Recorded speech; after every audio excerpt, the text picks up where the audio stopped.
you. We're going to open up the call to order the commission meeting. Please rise for the invocation and the Pledge of Allegiance. Thank you.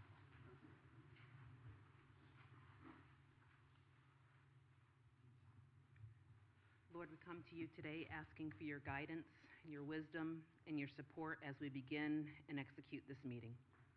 Help us to engage in meaningful discussion, allow us to grow closer as a board and nurture bonds of community.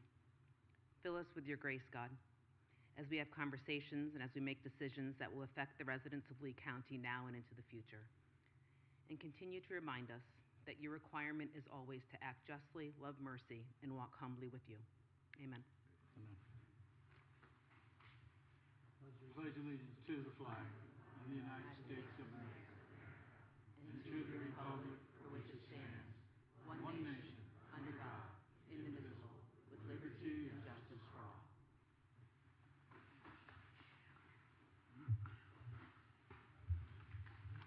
Okay, next order of business. The first order of business this evening will be the election of a chair. Last Thursday, we received a letter from Commissioner Smith indicating that he was stepping down as chair effective immediately. That letter will be attached to the minutes, and so therefore the first order of business will be the election of a chair. I've printed ballots at your seat.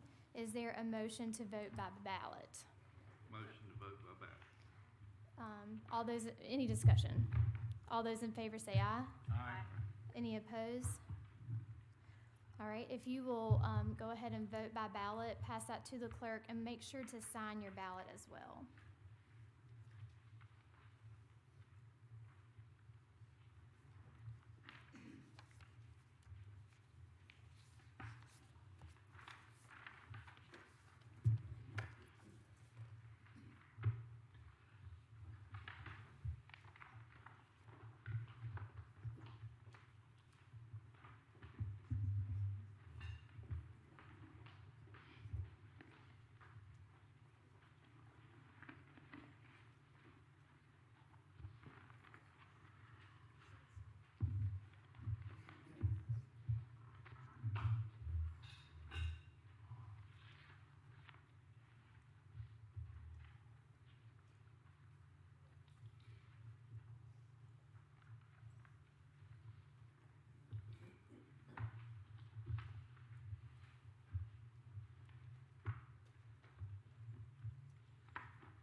After that vote, there are 6 in favor of Commissioner Martin and 1 in favor of Kirk Smith.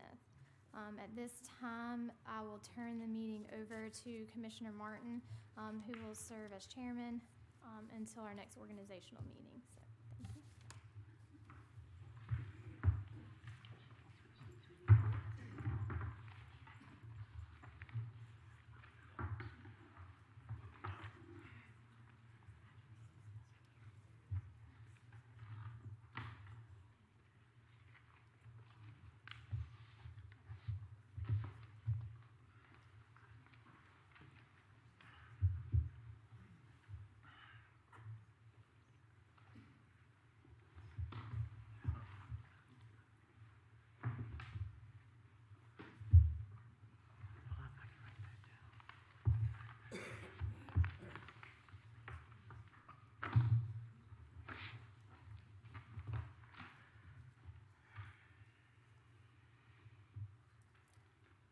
As the board moves into a new chapter of leadership, I think it's important that we pause to recognize and sincerely thank Chairman Kirk Smith for his years of dedicated service to Lee County and for the tremendous amount of responsibility he has carried during his time as chair.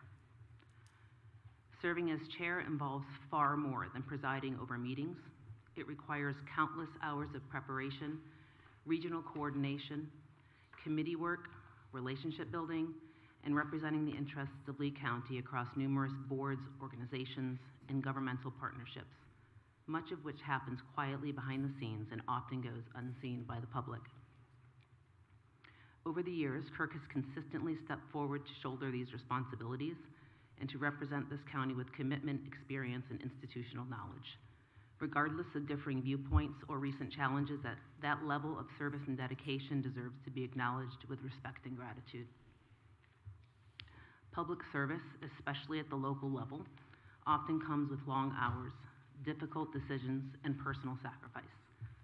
Tonight is an appropriate time to recognize Kirk, not only for serving as commissioner, but for the years you've devoted to Lee County and many responsibilities that you've accepted on behalf of this board and this community. We thank you for your service, and I wish you the very best moving forward. Thank you.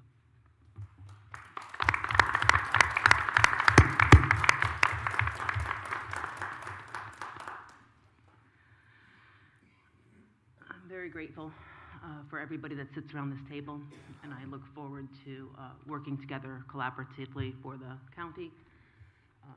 And thank you.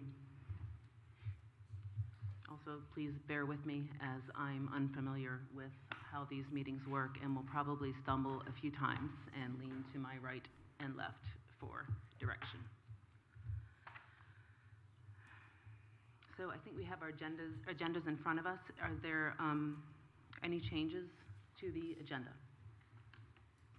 Ms. Chair, there is a add-on item, item 3O, under the consent agenda, and it's an amendment to agreement regarding the incentive funds for Kiara Kern. Probably said that wrong, I apologize. And so that is an add-on item. And then just as a reminder to the board, under old business,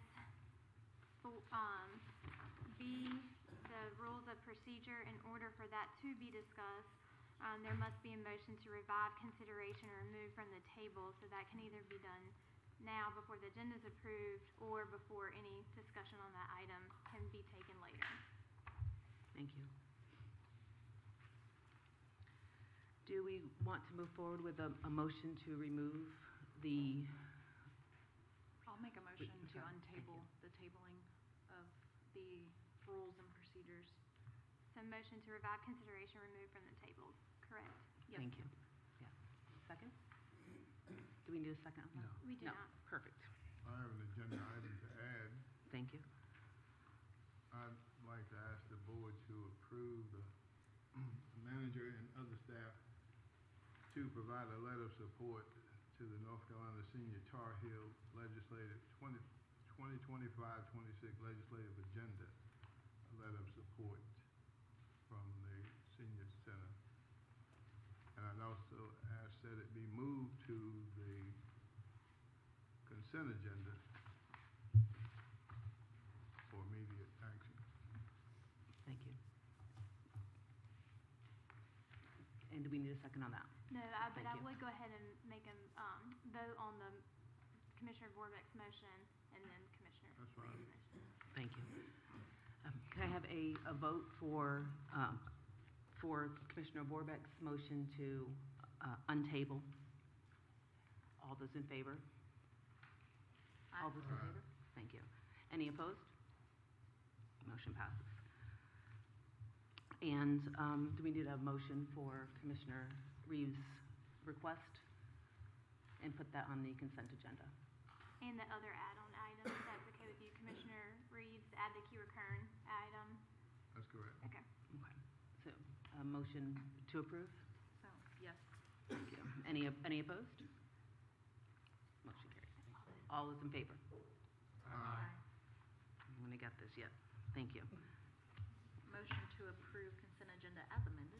Thank you. You're welcome. Everybody approve again? All those in favor? All those in favor? Aye. Any opposed? You wouldn't know that I practiced this 3 or 4 times today. I did. All right. Okay, thank you. All right, motion to accept the agenda. So moved. Thank you. All approved? Thank you. Aye. All right. So our next order of business is recognitions. Do I have those in front of me here, printed out?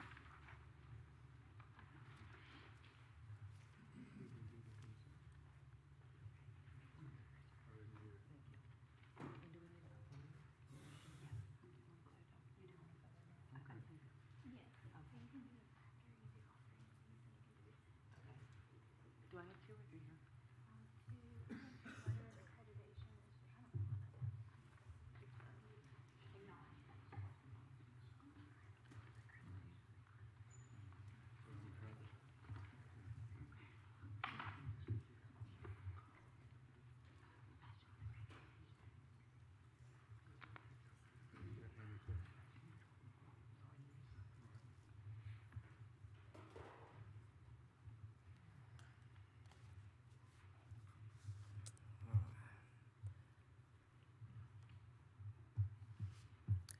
Is Mr. Dennis Wicker available to come forward?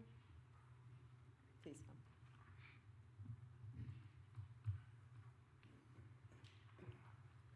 Now, the family might want to bring up with you. Is there family with him? Thank you. What a pleasure to be able to read this. I read it a few times and just couldn't stop reading it. Thank you. Thank you for coming forward. I won't leave you getting in the doghouse.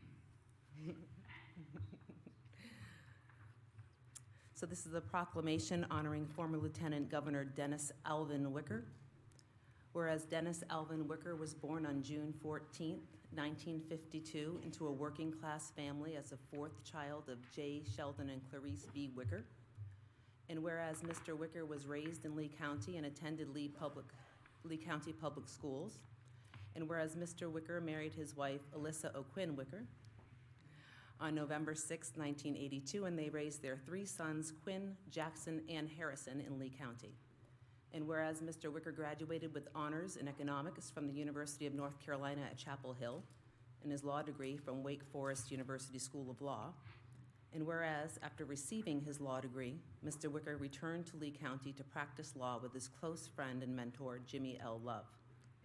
And whereas in 1980, Mr. Wicker was called into public service and was elected to the North Carolina House of Representatives, where he served 6 terms and was elected by his fellow representatives as first House Majority Leader during his last 2 terms. Whereas in 1992, he was elected as North Carolina's 31st Lieutenant Governor and served 2 terms, making him the highest-ranking elected official from Lee County. And whereas Mr. Wicker fought for working people and children through his roles in public service, and whereas Mr. Wicker lost in a hard-fought Democratic primary for governor in 2000, he returned to the practice of law and remained active in the political, civil, civic, business, and religious affairs of his community and state.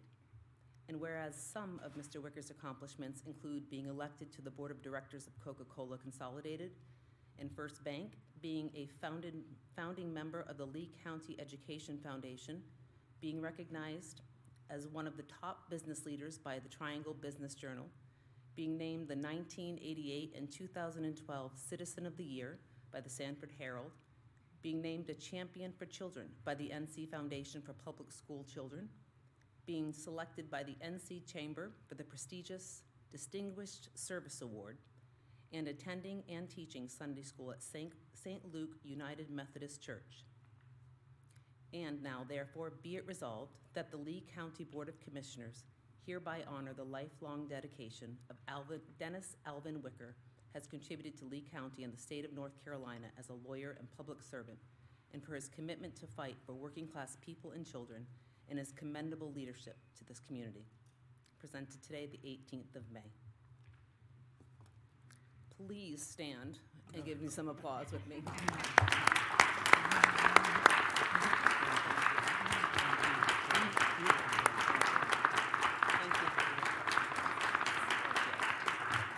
Madam Chair, I move to approve the resolution. So moved.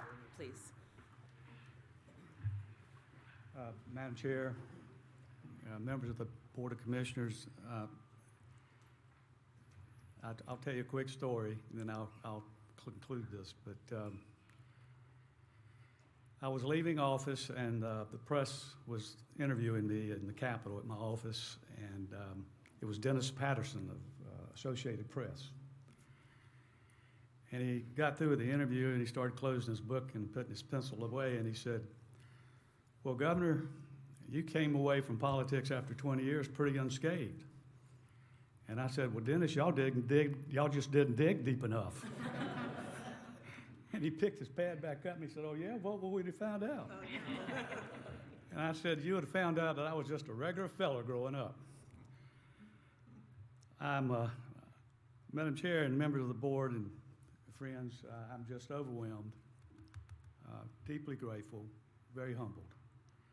And will never forget this day for the rest of my life. And I just can't say anything but simply thank you. Thank you very much.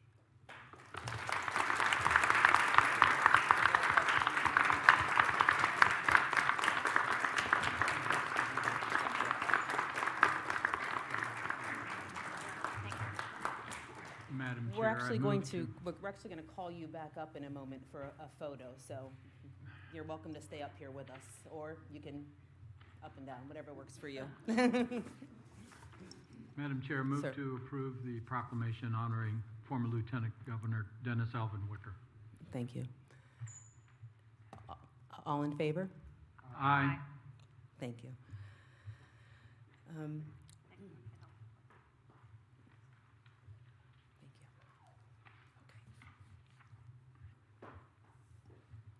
Our next proclamation is honoring the Parks and Recreation Basketball All-Star Team. Are you all? Wow. Wow. I should have done photos differently. Wow.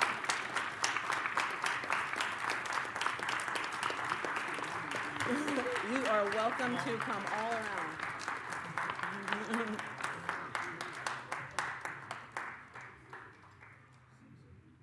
This is why we didn't have any parking. You guys all drove yourselves. That's a big trophy. Thanks for being here. We have a proclamation honoring the Parks and Recreation Basketball All-Star Teams. Whereas Lee County Parks and Recreation, 10 under boys and 12 under girls competed in an all-star tournament, winning first place in each of their respective divisions. And whereas all participants played in Lee County Parks and Recreation League and were selected by their coaches during the season to compete. And whereas after completion of the Parks and Recreation League, the all-star teams had just 2 weeks to practice and prepare for the all-star tournament. That's commendable. Whereas both teams competed in Onslow County at the 2026 Crystal Coast Basketball Tournament with the 10U boys team, including 12 All-Stars on the team, won 4-1, and the 12U girls team, including 11 All-Stars, won 5-1 for the weekend with 5 wins in a row after losing the first game. It's a great comeback. And whereas Coach Fred of the 12U girls team has won 2 years in a row. Oh, I was like, where is he? Yay. Now therefore be it proclaimed by the Lee County Board of Commissioners that the board hereby recognizes the major accomplishments of the 10U boys and 12U girls all-star teams and call upon the Lee County community to help celebrate the 2 teams and their successes this season. Congratulations.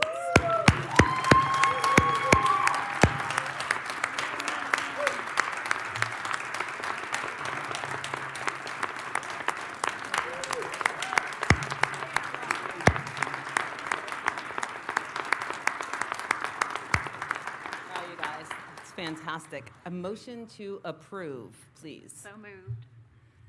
All in favor? Aye. Wonderful. Thank you. Thank you all very, very much. Would somebody like Joseph to say a word? Yeah, please. Thank you. I just want to take this time and thank our volunteer coaches. In Parks and Rec, a lot of people don't understand that our program is ran on volunteer coaches. And the dedication and support that we have from you guys is just amazing. So we appreciate you guys wanting to not only teach these kids basketball, but they teach them more than that. They teach them life skills. They teach them the things that they're going to need as they get older. So thank you again. This is a good example of what Parks and Rec can do for these kids to make them better as they grow up. So thank you.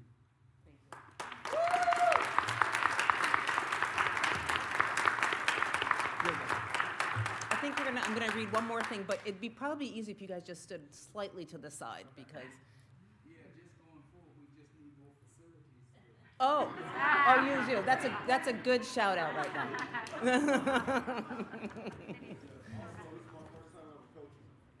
Really? Wonderful. Thank you. You've set the bar very high, though, now.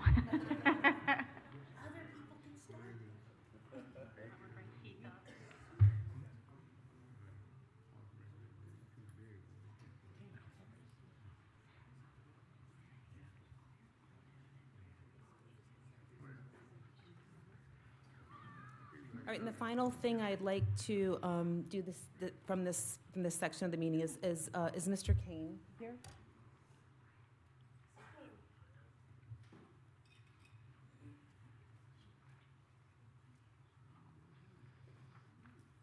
Thank you for coming up. Mr. William Kane is the director of our Public Health Department, and the Public Health Department has recently received an incredible accreditation status. So, Mr. Kane, would you like me to read this out loud, or would you like to read this out loud? I feel like you've earned the right to read this aloud and share it with everybody. I'll read it and then watch your face, because you've earned this. That's okay. I'm going to stumble. Dear Mr. Kane, on behalf of the North Carolina Local Health Department Accreditation Board, I would like to congratulate Lee County Public Health Department for achieving accreditation status as determined during today's board meeting. The focus of North Carolina Local Health Department accreditation is to assure that core public health services are provided by all local health departments to promote quality improvement and to add value in local communities. By achieving accreditation status, Lee County Public Health Department is united with all accredited North Carolina health departments in having capacity to perform at the prescribed level of quality related to assessment, policy development, assurance, facilities, and administrative service and governance. The Accreditation Board has a true appreciation for all the hard work completed by your governing board and health department staff. Achieving accreditation is an accomplishment that your health department and community should be very proud of. The Accreditation Board appreciates your dedication to improving the public's health in North Carolina. Thank you, and congratulations.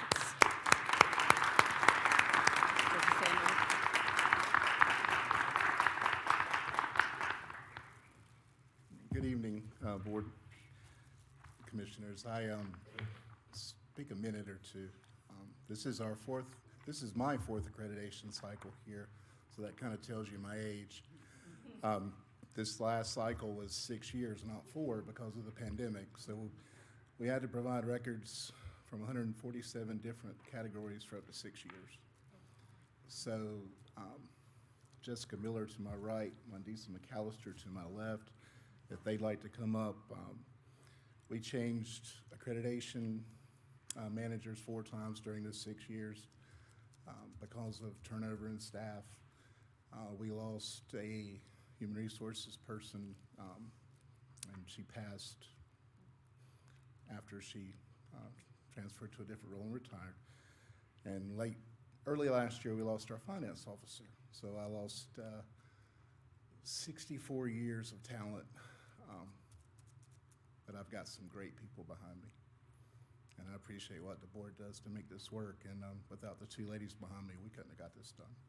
So thankful for February 4th, which was a snow day. It got delayed for them coming till February 18th. As Miss Angelina would speak to that morning, sitting in there with that room, that was the most tense room you've ever seen in your life. Told them we'd be out by 2 o'clock. We met at 2 o'clock. We were done. So we did well. So thank you for your time. This is the award we'll be putting in the health department. And it is with honors, so that is the 2nd in a row that we received with honors. So that is pretty cool. So thank you all.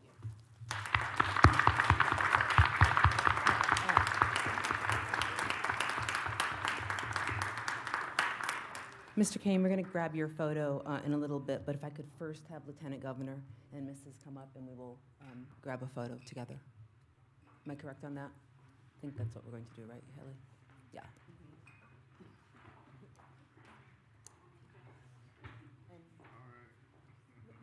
Maybe, let's see, what direction? Do you want everybody up here or on the stage?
these two coordinate.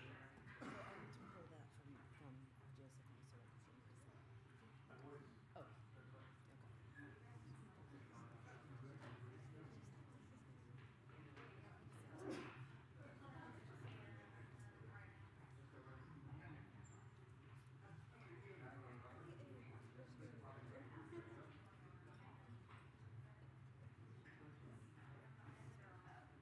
Can we squeeze in a little bit? Like as close together as possible. Yep. Yep. All of you need to squish in together as much as you can. Keep going, keep going, keep going.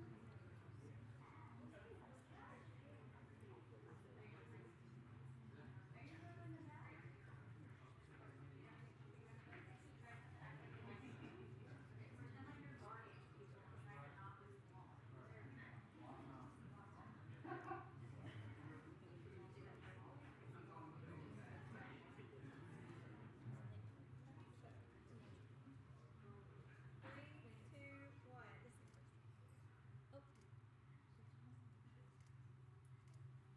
Got it. Thank you guys. Congratulations.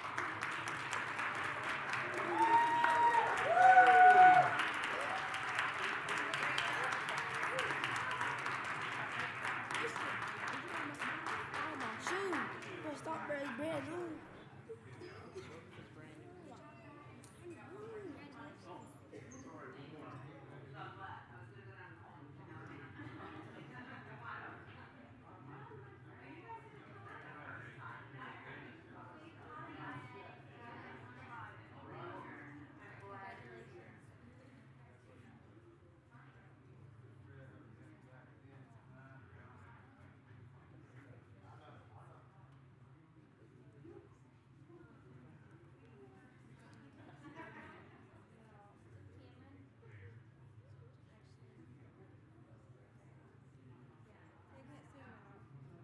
Cameron, I can't see you. Can you find it?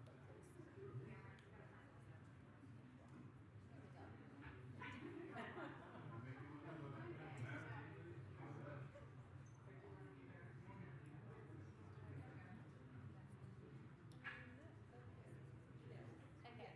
3, 2, 1. Let's do it. One more. Thank you, everybody.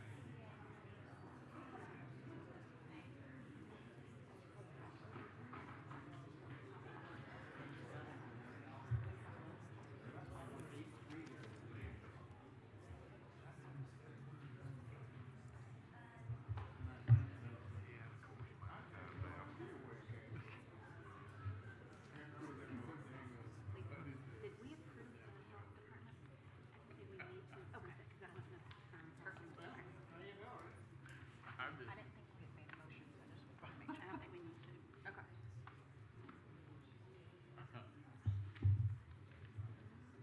I won't tell you.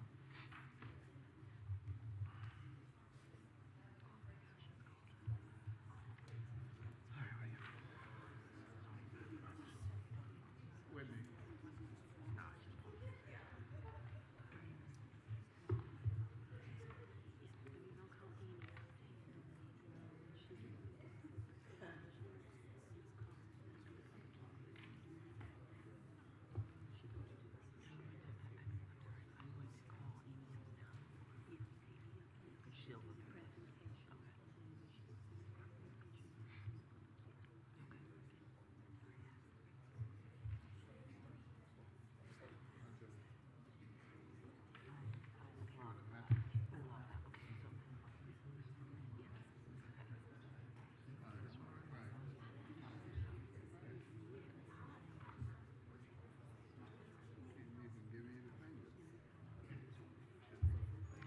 Thank you for your patience as we work through the recognitions, and thank you to all the parents. I neglected to thank you for bringing the kids back and forth. I might have missed you, but thank you.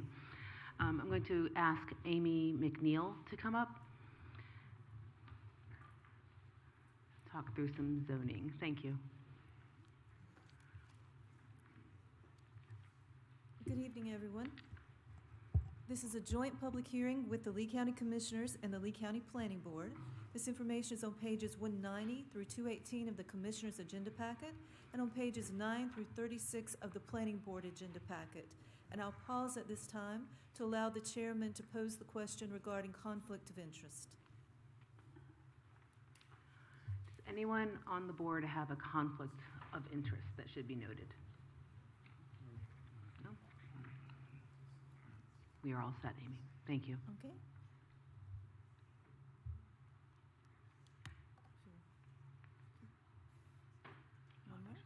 One more. Thank you. Odom Investments LLC would like to rezone a 1.31 acre tract of land developed with a mobile home addressed as 800 White Hill Road from residential agricultural RA to highway commercial HC to allow the redevelopment of the site in a commercial manner and to match the zoning of the adjacent parcel under the same ownership. The parcel is highlighted in red as illustrated on the aerial image on the screen. The adjacent property under the same ownership was rezoned from residential agricultural to highway commercial in 1999 to allow commercial development with no specific proposed land use mentioned and was formerly occupied by Mid-Pines Hosiery. All other surrounding land uses and zoning are residential. The site has frontage on an NCDOT-maintained public road and has access to public water, but no access to public sanitary sewer. Our adopted land use plan designates this parcel as countryside, which is not supportive of commercial zoning or commercial land uses. Ultimately, it's up to the Board of Commissioners to determine how the county should grow and if they're comfortable with commercial zoning and land uses at this location. Additional information presented at the public hearing should also be considered in the recommendation and the final decision regarding the requested zoning map amendment. I'll take a moment to flip to the zoning map that's also included in your agenda, and you can see the adjoining parcel under the same ownership shaded in yellow that is zoned highway commercial. We're going to flip back to the aerial image, there we are, of the site. And are there any questions regarding this rezoning request? Any questions from the commissioners? No, thank you. All right, and I believe there may be someone here, the applicant may be here to speak regarding this matter. We're going to move into the public hearing. Anybody for, please come forward. State your name and, do we need a name here and address? Or yes, we do, in fact, need your name and address, please. Good evening, Madam Chair and members of the board. My name is Jeremy Thomas. I'm with J. Thomas Engineering. Here representing the owner. Mr. Richard Odom is with me tonight and be happy to answer any questions that you may have of us. Thank you. Thank you. Any questions on the board? I think we're all set. Thank you for coming. Is there anyone else who would like to speak for? Anyone would like to speak against the rezoning? Okay, we're going to close the public hearing on this zoning. Thank you. Mrs. McNeil?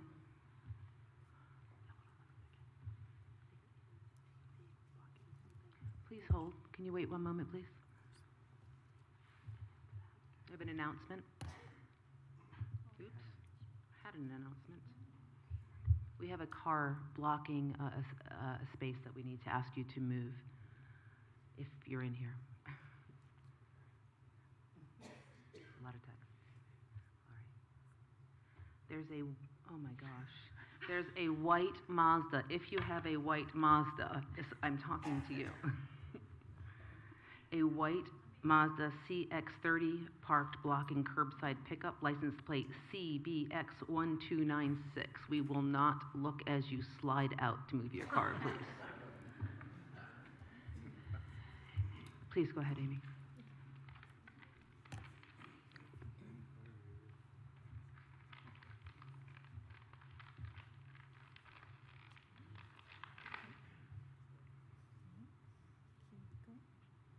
There we are. Thank you.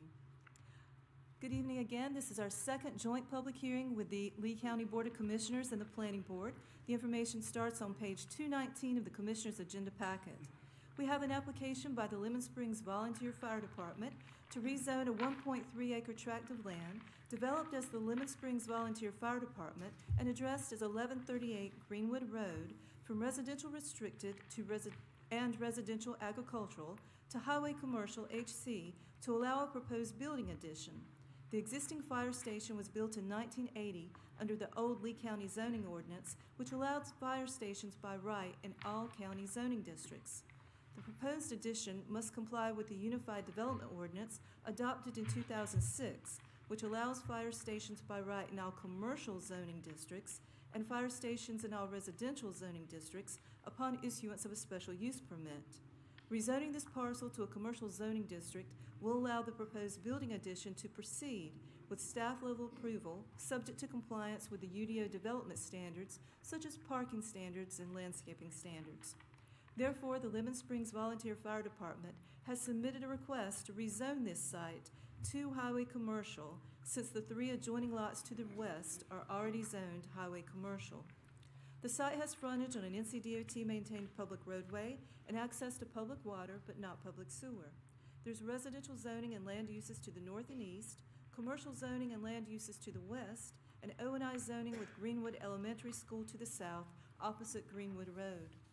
Our adopted land use plan designates this parcel as Village Center, which is supportive of neighborhood commercial and medium-density residential development, but not highway commercial type of development. However, the fire station is existing, and ultimately it's up to the Board of Commissioners to determine how the county should grow and if they're comfortable with commercial zoning at this location.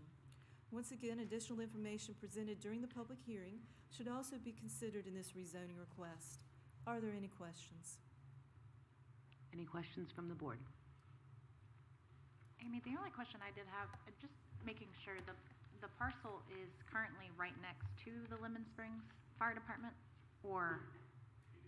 No, ma'am, the parcel is developed with the Lemon Springs Volunteer Fire Department currently, but it's zoned residential, and they'd like to propose an addition. Okay. And the fire department the addition wouldn't be allowed in residential. Okay, all right, that's all. Thank you. Any other questions from the commissioners? Thank you. I'm going to open the public hearing. Would anyone like to speak for the rezoning of this property? Can I have your name, please, and address? Madam Chair, members of the board, my name is Jeremy Thomas, J. Thomas Engineering. The address is 143 Charlotte Avenue, Sanford, NC. Here representing the Lemon Springs Fire Department. Chief Cox is also here in attendance tonight, but we'll be happy to answer any questions you may have. Thank you. Thank you. Any questions directly from the board? Thank you. Anyone else speak for the rezoning? And anybody against? Thank you. Public hearing is closed. And at this time, I think the planning board would like to. At this time, the planning board is going to convene in our new meeting room. Thank you, planning board. That meeting room is out and to the left, I believe, right? Thank you. Now we are moving into. Who am I calling for?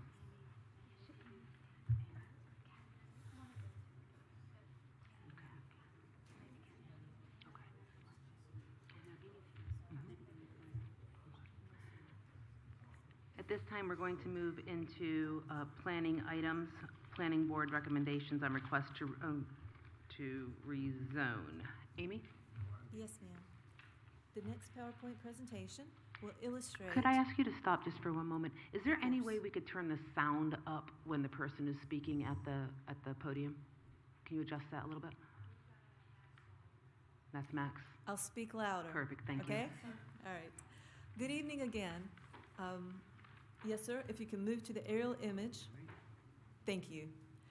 The planning board met on April 20th after the public hearing was held and recommended by a unanimous vote that the commissioners approved the proposed zoning map amendment to rezone 5906 Farrell Road from residential agricultural to residential agricultural conditional zoning district because it is reasonable and in the public interest to allow a motor vehicle repair and service business at this location in addition to the uses already allowed in the residential agricultural zoning district.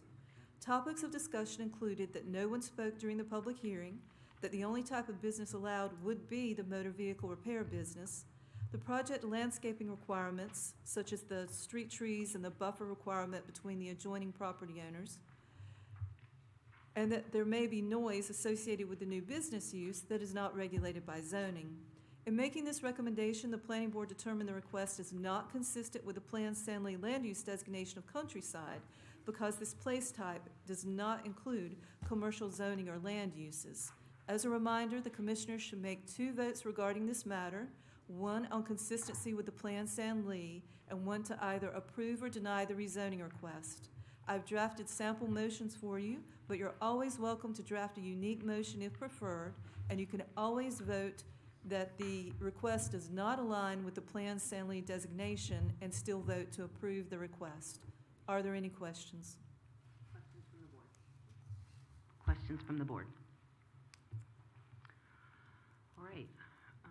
Madam Chair, I'd like to make a motion, option number 2, that the proposed zoning map amendment is not consistent with the Plan San Lee. Do we need a second vote after that? That'll, okay. Motion for number 2, the amendment is not in line with San Lee. All in favor?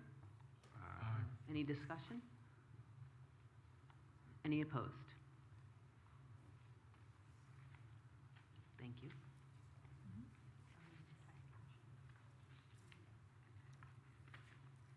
Madam Chair, I'd like to make a motion on vote number 2, motion option 1. I'd like to make the motion that Board of Commissioners approve the proposed zoning map amendment from residential agriculture to residential agriculture conditional zoning. Thank you, Commissioner Lovick. All in favor? Aye. Any opposed? Thank you. Thank you. And then are we going to do the next one? Next, we have the zoning map amendment request for 1138 Greenwood Road. Are you presenting on that, Amy? Nothing.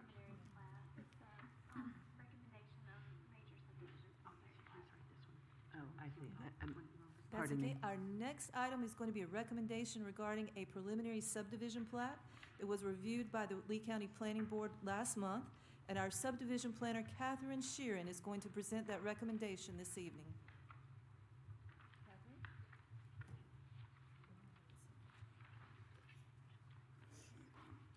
Good evening, Commissioners.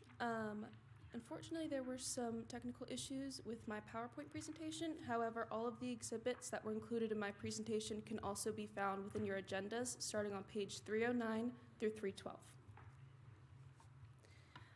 Buckhorn Land Partners, LLC is seeking approval of a preliminary plat to create a 67-lot major residential subdivision for single-family detached homes. The development, currently known as the Pines at Buckhorn Subdivision, Phase 1, is located off of Buckhorn Road. The current zoning district for the site of this project is RA, or Residential Agricultural, which is intended for low-density residential development.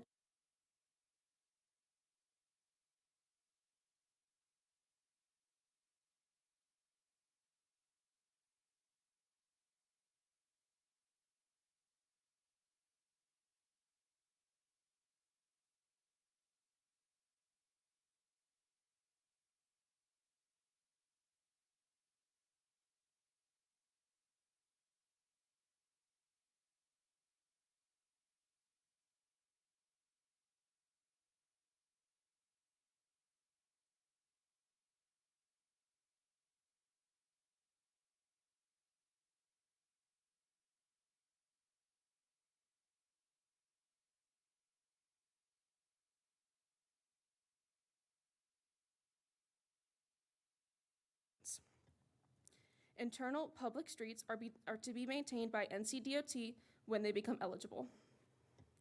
Staff has reviewed the preliminary plat and determined that the proposed subdivision does comply with the UDO standards for the RA zoning district, with the exception of multiple lots exceeding the maximum width to depth ratio of 1:4. The applicant has submitted a subdivision exception application to request your approval of that deviation. Additionally, the applicant must obtain driveway permits from NCDOT and a sedimentation and erosion control permit from NCDEQ before recording the final plat. The planning board met on April 20th to review and discuss this preliminary plat. The board recommended that this board approve the preliminary plat as proposed. Topics of discussion centered on the soil report and the extent of permeable soils in the area, whether or not the lots for which the developer is requesting an exemption met the intent of the lot width to depth ratio rule, and the applicant's request for preliminary plat approval for Phase 1 pending future soil evaluations for subsequent phases. Are there any questions?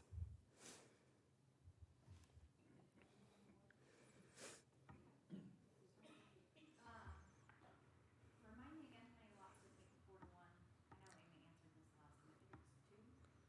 I'm sorry, what was that? How many lots that don't meet the 4 to 1 ratio? It was like 2 corner lots, I believe, right? Commissioner Borbeck, please turn your mic on. Right now, we're having some issues with the mic. It's green. It's green. They just come back on. They just came back. Oh, okay. 11 11, okay. Out of the 64?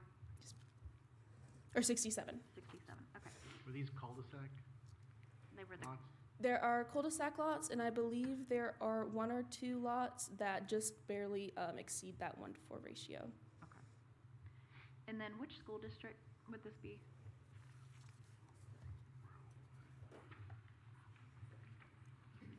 Which school is it? Or, Broadway Elementary, East Lee Middle School, Lee Senior High School. okay. I know I don't know if this is even a time to discuss it here, but, I know that the school board had started a recommendation on looking at what the effects would be on the school systems in the schools that it would be zoned for. Mhm. And I don't know if that's something that we can look into in the future on part of the recommendation. I don't even know if it's even part of our ordinance or anything that is something that you can compare to, but that's something that I'd like the board to take into consideration moving forward on, even though it's 67 rooftops, it still obviously affects our school system. So something to think about moving forward. Mhm. Thank you. Any other questions from the board?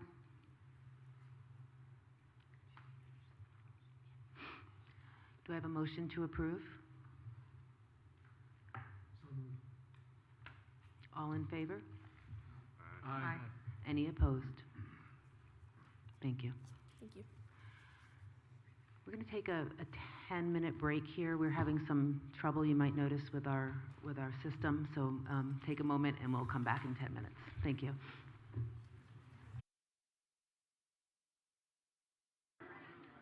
We're going to call to order. Where are we? Thank you for your patience. We're going to move into the public comments. Just a reminder that there's 3 minutes that are going to be on the clock, and when you come forward, please give your name and address. Okay. First is Aaron Raynor.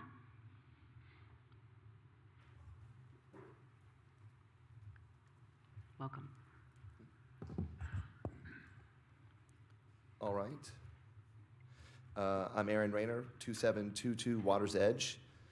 Good evening. I'm a parent, a teacher, and a member of our local school staff union. I wanted to take a little time to remind the board of some facts that I stated at the April 20th meeting. The county commissioned research regarding the per pupil spending and was presented with results. To explain, per pupil spending represents the total cost of educating students in the county and then dividing that sum by the amount of students being educated. Your research found that the majority of the counties surrounding us that spent more on per pupil had better academic outcomes. Surrounding counties have since increased their pay for local school staff through increased local supplements. Surrounding counties all spend over 30% of their tax revenue on education. Our county has been hovering around 20%. It's time the county takes a new direction. The first step in this direction would be committing to vote for the Lee County School Board's proposed budget.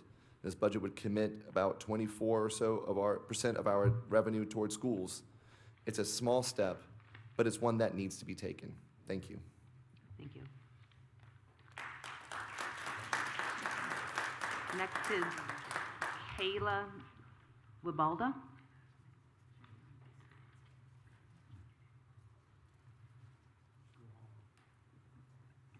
Welcome, Kayla. Thank you. Kayla Wabalda, 122 Courtside Lane, Sanford 27330. I have the great privilege of being a public school teacher, and I have students in our public schools, and I have the honor of serving as our Lee County NCIE president. And I'm here to talk to you about our school's needs. As you all and many people in the audience already know, our public schools in Lee County make incredible moments happen every day. Every student that walks through our hallways receives access to the many needed resources and great educational opportunities. Every day, students are fed in our schools, they create lifelong relationships, and they experience once-in-a-lifetime opportunities, all right here in Lee County. As a public school advocate, it is important to me, as it is to many others, that our schools remain the beacons of hope in our community and serve our students. With the budget season in swing here in Lee County and apparently in Raleigh, I'm here to talk about the risks our schools face. While Raleigh makes choices to ignore or avoid the needs of our students, our schools, and our communities, those needs continue to grow. As prices increase for us as citizens, so do they for our schools. And as budgets shrink, so do options for our children and their families. Just as our schools support students and their families every day, I hope that our community and you all as decision makers offer that same support.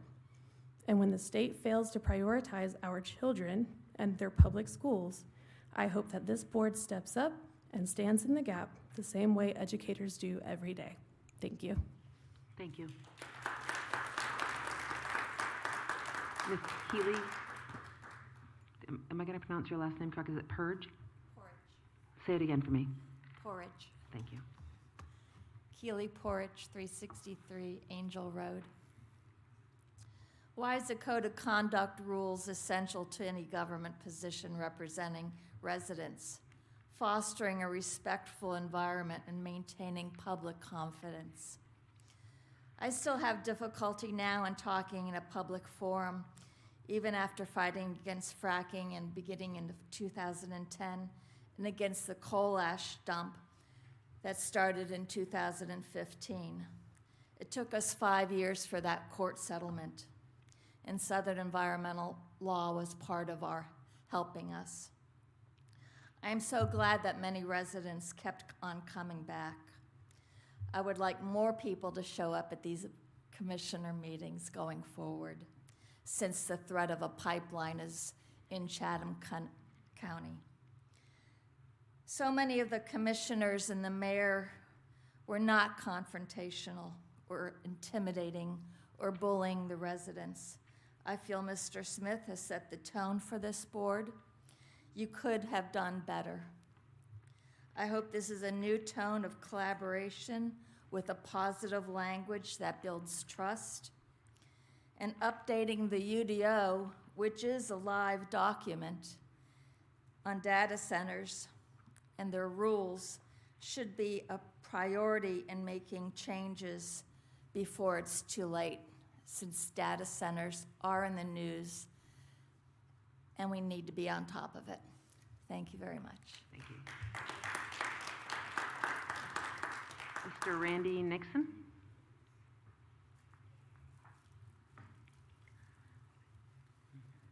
Hi, my name is Randy Nixon. I live at 1147 Cumnock Road. I'm here yet again to ask for a moratorium on drilling, fracking, and most importantly, data centers. The UDO standards put together are not satisfactory. The standards are insultingly weak. I am of the belief the UDO standards should be scrapped entirely. We have been asking for the moratorium so we can spend the next year or two getting these standards right, not pass something that was put together in a weekend. Meanwhile, so far we've got no moratorium, and our former chairman insulted us every chance he got. Why is that? As for Saga, between the stunt they pulled last month with the cherry-picked quote-unquote experts and the NDAs they've been signing, they are quickly losing credibility. If a company comes to any of you looking to have you sign an NDA, show them the door. No amount of billions are worth your soul. Chairwoman Martin, I want to personally thank you for questioning them at the last meeting. Where there is smoke, there is fire. To the rest of our beloved board, we beg you to stand with your constituents, and we all need to stand with Chatham County. If these developers want to sue us, that's why we have lawyers, and we will drag it out until the end of time. It is better than the alternative. This isn't just about environmental concerns, as great as they are. Lee County is used to being a dumping ground. This is about protecting our freedom, our privacy, and our liberty. What do you think they want to build all these data centers for? To cure cancer? No. That data is going to be about you, your children, and your grandchildren. Everywhere you go, everything you say and do, it's all going to be recorded through every single camera and microphone and flock camera now on our streets. Everything about everyone, and they want to save it all in perpetuity. Not only is it scary, it's un-American. And if you think that that's not true or an exaggeration, you haven't been paying attention.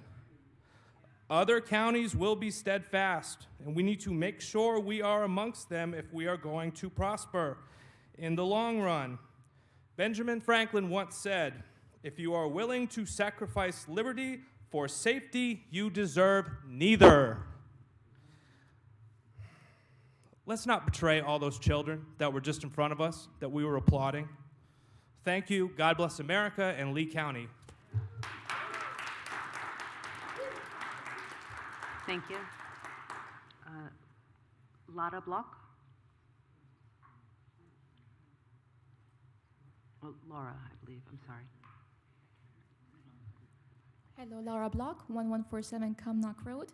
I'd like to address some issues of transparency regarding the development of data centers in the county. Wise interest in the issue was initially ignited by the article in Inside Climate News regarding Deep River Data Center and their interest in Butler Well Free. I have reason to believe that there are much bigger operators looking to move into Lee County. I have 3 reasons for this. One is regarding the $5 billion amount revealed in a text message from one of the commissioners to the other groups. This is not an amount of money that Deep River Data has to invest in the county. The second reason is the sudden pivot from in March 16th, there was a 6-1 vote to begin working on a moratorium. And then by April 20th, we've switched gears. We've moved on to making amendments to the UDO. Why is that? Andre Gneth expressed during that meeting that it was important to amend and add language to the UDO so that we don't have anything that's grandfathered into why the language is there.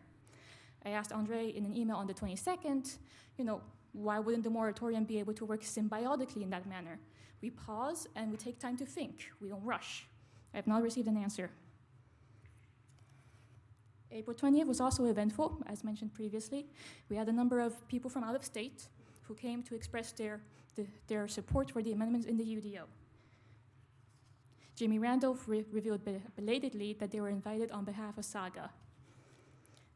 This is not a move that Saga would have done if this was just for the benefit of Deep River Data. They're not a big enough potential investment.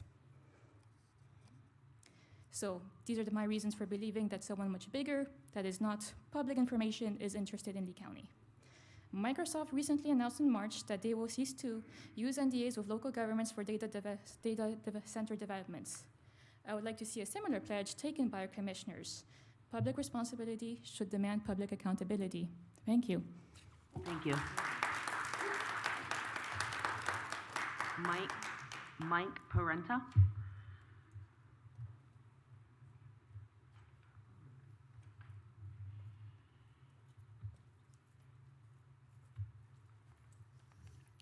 Hello, I'm Mike Paventa. I live at 2718 Bella Drive, Sanford 27330. Strong public schools benefit our entire community by supporting student success, attracting families to our areas, and preparing a capable future workforce. Adequate funding for our schools ensures safe learning environments, essential staff, and the resources students need to survive. Investing in Lee County schools is investing in our kids and our future. Thank you. Thank you. Sarah Lee.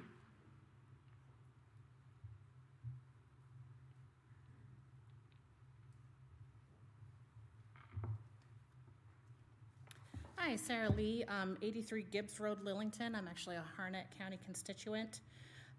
Our poverty rate is higher than your county, and due to the revaluation of our property, we're no longer considered a low-wealth county, and that means that we're quickly becoming competitive with professionals that we would like to come work in our county. We also have over 36,000 children versus your 16,000, so as we continue to grow, we need more teachers. Wink, wink. So I'm gonna ask you to consider that these teachers are very important. They're our first line. As a child, I'm an integrity advocate. Child welfare is my thing. So our first line of defense is, aside from the teachers, is really the teachers when it comes to noticing child abuse, neglect, and dependency. They are the largest population that make the reports. So you need to equip them in many ways, not just with pay and addressing the supplement and things like that. I noticed that you guys operate with a social services board, and that means you do actually have to have a plan that addresses societal needs. And your teachers are the ones that can tell you flat out what those needs for the kids are, because they're dealing with the kids every day. Literally last year, got a call from my niece who's a school teacher. She's like, can you go get this stuff from a daycare that was closing?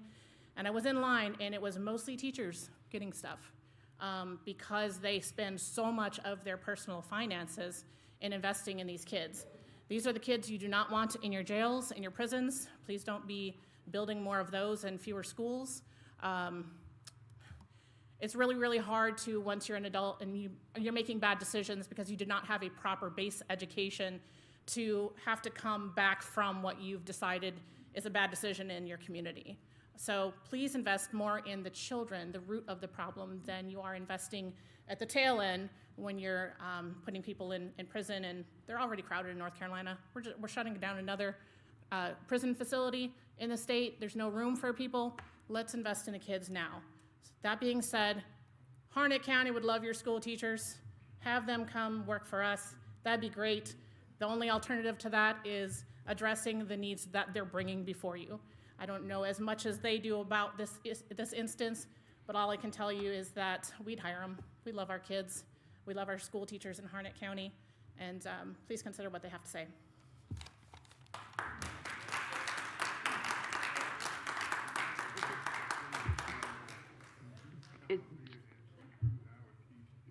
Joni Delancia?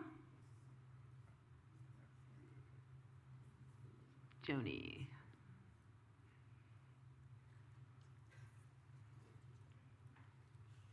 Good evening. My name's Joni DeCiancia, and I live at 130 Raccoon Court. And the name is a mouthful. Don't worry about it. Nobody gets it right. It's okay. But I am a science teacher at Southern Lee High School. I teach chemistry and forensic science, and I'm going to ask you to bear with me a little bit because my speech is a little unorthodox. But oftentimes when my students in chemistry, they struggle with the concepts of chemistry, and so I try to give them a concrete analogy to help them kind of bridge that gap. I'm going to try to do the same thing here because I think there's a misconception with what is being asked for funding for us. We are currently in the dwelling we are in of school, not the building, but just school as a whole. It's like working in a house with no doors and no windows and a leaky roof. We're not in a mansion. We are asking not for a mansion. We're asking for adequate funding to support our kids. More pupils, more money per pupil, increased supplement, because I'm tired of losing teachers to other counties. No disrespect to Harnett County, but I'm tired. I'm tired of them telling me every year, I'm going here, here, and here. That isn't Lee County because they pay them more. We're good here. We want to educate our kids here. And the only way we can do that is if you provide us those funds to do that. Adequate funds. We're not asking for extras. We're just asking for what we need. So I just ask that you consider that. Thank you. Thank you.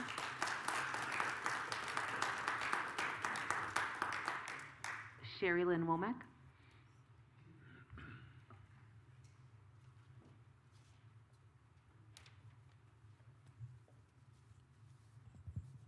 Have to put it down. I live at 1615 Boone Trail here in Sanford, North Carolina. Good evening. Originally, I came here tonight because I wanted to be present for the proclamation recognizing former Lieutenant Governor Dennis Wicker. Although we come from different political parties, I have always respected Dennis for his professionalism, his dedication to public service, and the way he has consistently represented this region and our state with dignity. In a time when politics can become divisive, I think it's important to recognize leaders who understand the values of relationships, civility, and service beyond the party lines. And honestly, in today's political climate, the fact that a retired Army lieutenant colonel and a Democrat former lieutenant governor can still publicly admit to being friends may be one of the most unusual bipartisan agreements in North Carolina. I want to take a brief moment, though, to recognize Chairman Kurt Smith for his years of service to Lee County and for the tremendous amount of responsibility he has carried on behalf of this county over the years. Kurt and I both come from Army backgrounds. He served as a paratrooper, and we were both combat veterans. I think experiences like that give people a different perspective on leadership, service, and responsibility, and even disagreements. After all, once you have jumped out of a perfectly good airplane and spent time in combat zones, county politics tends to adjust your definition of what is actually qualifies as a crisis. One thing the military also teaches you is that leadership is usually a lot less glamorous than people think it is. Most of the time it means long meetings, difficult decisions, criticisms from every direction, and carrying the responsibility for situations that you're not always fully in control of. And unlike the Army, county government does not even let you issue people extra duty. You can't give them push-ups, even though I suspect a few people in this room may have considered it at one time or another. Regardless of the politics or different opinions, I believe it is important to acknowledge dedication and service when we see it. Both Dennis Wicker and Kurt Smith had devoted many years of their lives to serving others, and I felt that deserved to be recognized publicly tonight. And also I want to recognize Alicia Wicker and Wendy Smith, because anyone who has served in public realize that your families also make sacrifices. So tonight I simply want to say thank you to both of you for your service, for your leadership and your commitment to the people of North Carolina and to Lee County. Thank you. Thank you. James Womack.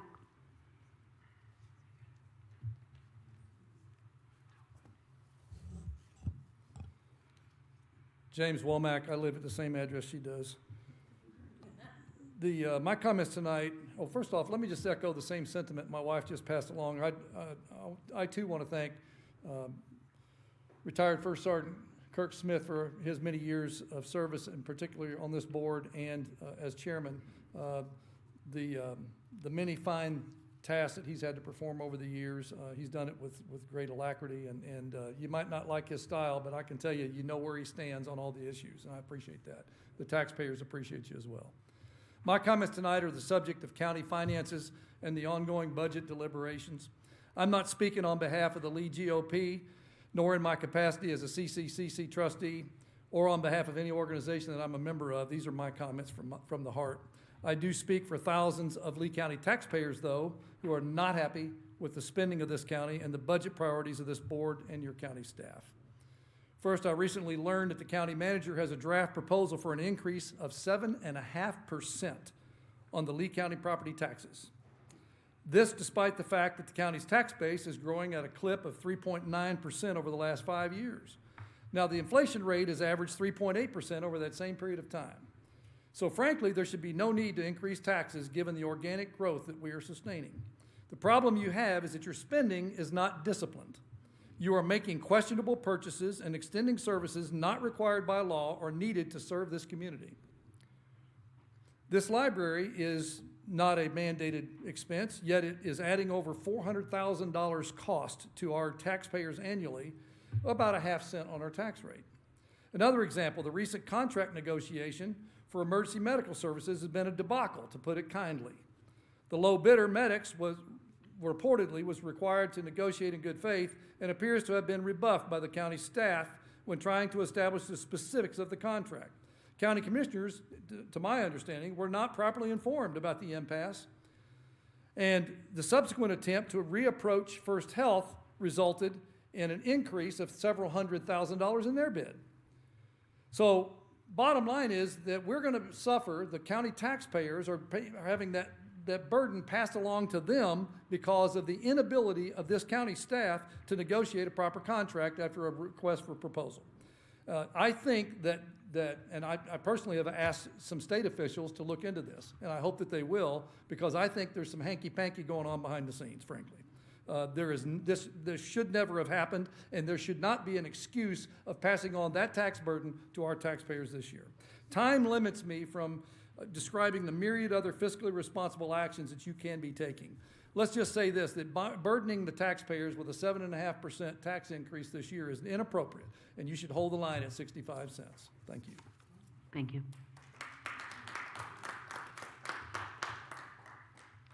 That's the end of public comments.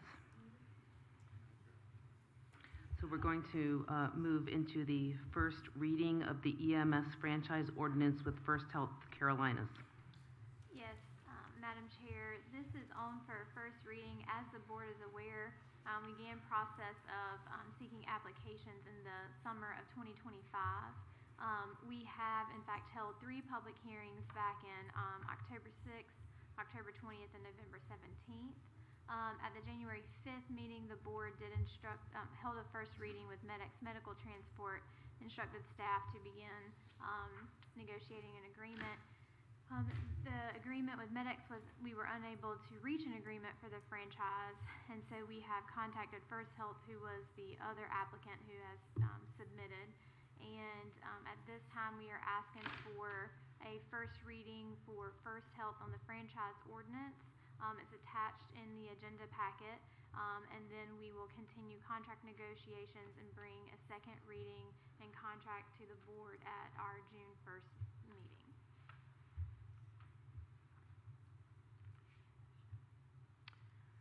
Is there a motion to approve? So moved. Any discussion? Yeah, I just want to point out the additional $347,000. I mean, this is all part of negotiations. I'm sorry. The extra $347,000 that they're asking for to move forward with the contract. I mean, they gave us a bid. I think they should hold the line to their bid. Thank you.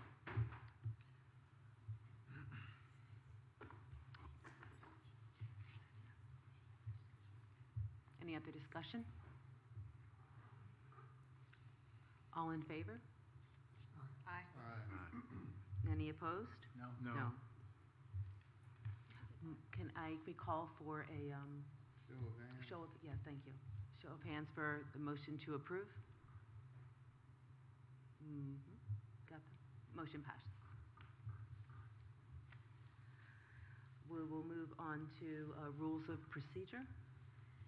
Yes, the rules of procedure, as the board is aware, was on at our last agenda.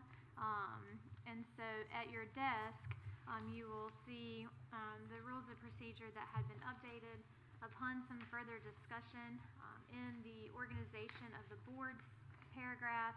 The last sentence did include language: by the first meeting in January, the chair, comma, in consultation with board members, comma, shall make commissioner appointments to boards and advisory committees. And then in the section, the very next section, after speaking with the school of government and looking at the rules of procedure there, included language that says the chair and vice chair are elected annually at the organizational meeting in December until the next December's organizational meeting and serve unless they resign from position. They become disqualified to serve as a board member or are removed for cause upon a vote of no confidence by a majority of the board. The board shall provide notice of the alleged grounds for removal, opportunity to be heard prior to the vote. The notice shall be at least 10 calendar days prior to the hearing, and the chair and/or vice chair may not preside over the hearing or the vote on whether to remove him or her from office. The rest of the rules of procedure are the same as was presented at the last meeting. Thank you. We move into discussion. Madam Chair, I feel that I am responsible for addressing this issue. As many of you know, I've been here for a while, and I've had this sort of situation flare up on 2 prior occasions. On each, I happened to ask for a recess and was granted that, and conferred with the sitting chairperson to share my disapproval, and as a result, we brought it to a halt and proceeded. It hadn't happened in several years, but there have been 2 occasions that and then a third occurred. I realized we had nothing in place to address that sort of conduct or concern when it appeared. That's why I asked county attorney to find the proper amendment to satisfy that particular condition. Other members were not perhaps aware that you just called for a recess, or you asked that the board take a break and deal with the issue at that time. So that's why we're looking at this amendment. It's not a combination deal. It does not automatically imply that you're going to be requesting a person be removed from his or her seat. It merely puts an opportunity in place to address the concern at the appropriate time. Thank you, Commissioner Reeves. Any questions? Any questions or discussion?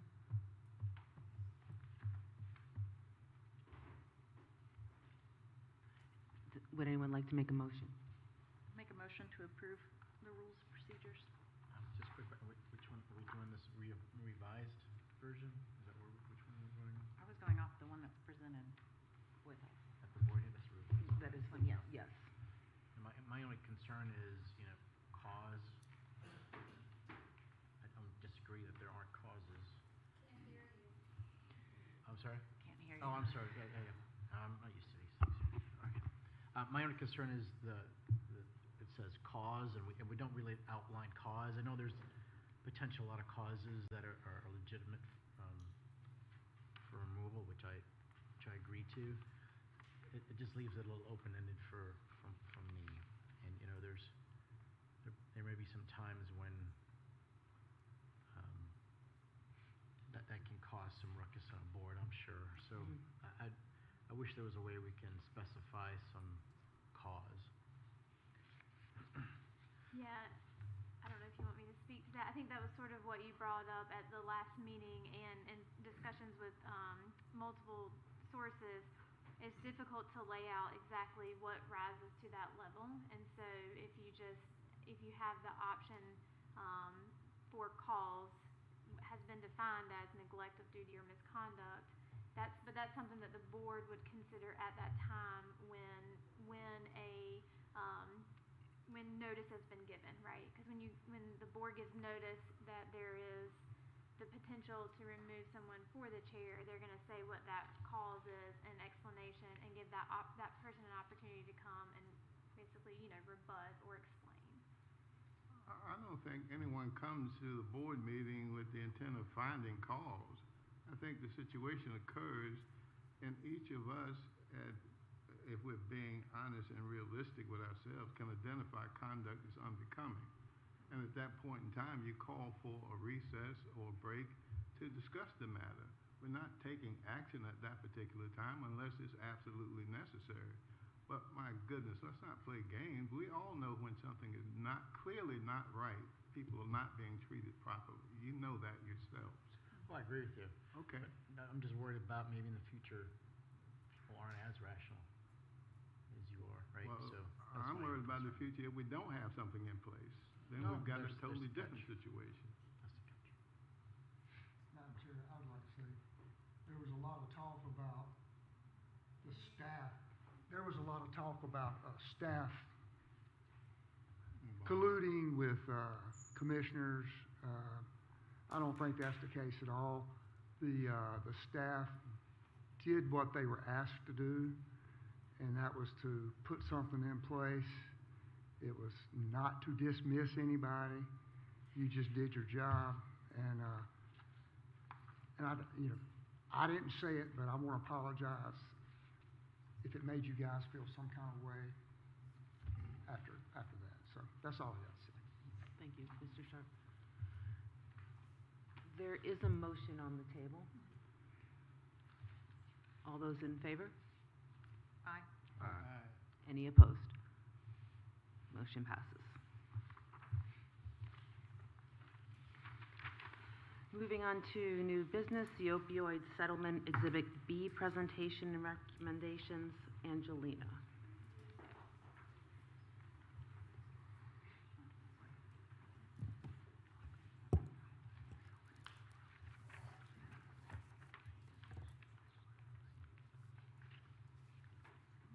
While he's pulling up the presentation, good evening, Commissioners, Madam Chair. I'm Angelina Knoll. I'm the Assistant County Manager for Governmental Support, and I'm here tonight to present our annual update of where Lee County is as it relates to our opioid settlement funds. And just to remind the board that we are required to provide an annual update to the Commissioners, to City Council, and the Town of Broadway. So before you tonight, there is no motion before you tonight. The goal is to provide information based on recommendations from staff and the steering committee, seek input and feedback from the board, and the information that you will hear presented tonight will be a part of the resolution that will be before the board on June 1st. So that does give you some time to digest that information, ask questions, provide feedback, any of those things. And with me tonight, we are going to do this collectively as a presentation. I have Ms. Emma Bach, who is our opioid settlement coordinator, Ms. Autumn Smith, who is our community support services director, and then Ms. Suzanne Matthews, who is our elected DA, as well as her team, Ms. Tiffany Bartholomew, who's our ADA, Michael Brown, who's also our ADA, and Miss Melanie Webster, who is the coordinator of all things in the DA's office, is the title I gave her. So just as a reminder, and just to give you a little bit of background as to how we got here, the opioid settlement funds, this board entered into an MOU in August 2021 to join the settlement. The county is receiving funding for both Lee County, the city of Sanford, and the town of Broadway. That's really the reason why we have to present to all boards. We did create a steering committee back in about 2023 that was comprised of community members and professionals that work directly with the population, as well as sought community impact and feedback in a public forum as it pertains to this settlement. This, along with the MOA between the state of North Carolina and local governments relating to the settlement of opioid litigation, has helped staff develop a 5-year strategic plan that this board adopted back in January of 2024. And that strategic plan goes from 2024 to 2028. The funding, and this board also adopted the most recent funding resolution in June of 2024, which allocated a little over $2 million through December 31st, 2028. So as you will see, Lee County is expected to receive $7,885,867 between 2022 and 2038. So it is an 18-year settlement. And why Lee County? When this settlement was first initiated, there was a push and a movement from the North Carolina Association of County Commissioners to transition the settlement funds from going to our local LME MCOs, which now is Trillium, to the counties, so the counties would have direct oversight of administering these funds. So to answer the question of maybe why the county and why are we doing this.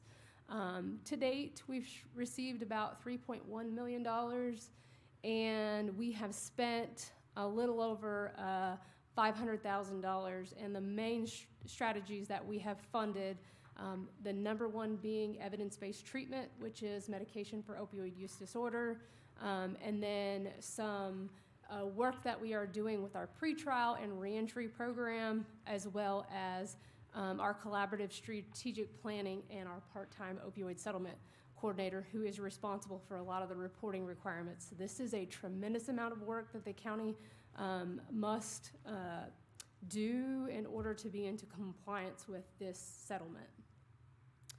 And so just to talk a little bit about our strategic initiatives, the four main areas are treatment, evidence-based treatment, harm reduction, recovery, which are supportive services to those who are in recovery, and then prevention and early intervention. I did want to take this opportunity to acknowledge an individual in our community that was a big part of our strategic plan, Miss Casey. Her testimony was a part of the adopted plan, and shared her recovery story in that process. I'm sorry. I'm gonna move on. Just wanted to acknowledge that she provided her testimony, and she is part of that strategic plan that we made official, that this board adopted. And so she recently died unexpectedly on a car accident, and so just wanted to acknowledge her effort and her sharing her story of recovery through this process. So just a reminder to the board that this is why we do this work. As it pertains to the goals that we presented in the strategic plan, those goals are capturing data from 2021 through 2025, and it kind of talks a little bit about where we sit in our community as far as it pertains to overdose deaths, emergency department visits, as well as EMS overdose response calls. And so we work really closely with First Health, and I think I saw Mr. Dutton in the room. He provides us monthly updates and works really close with our team in capturing that data as far as EMS overdose response calls through our emergency response. And so I just wanted to give the board a little bit of what the data looks like and remind the board that this is a community effort. It takes all of us.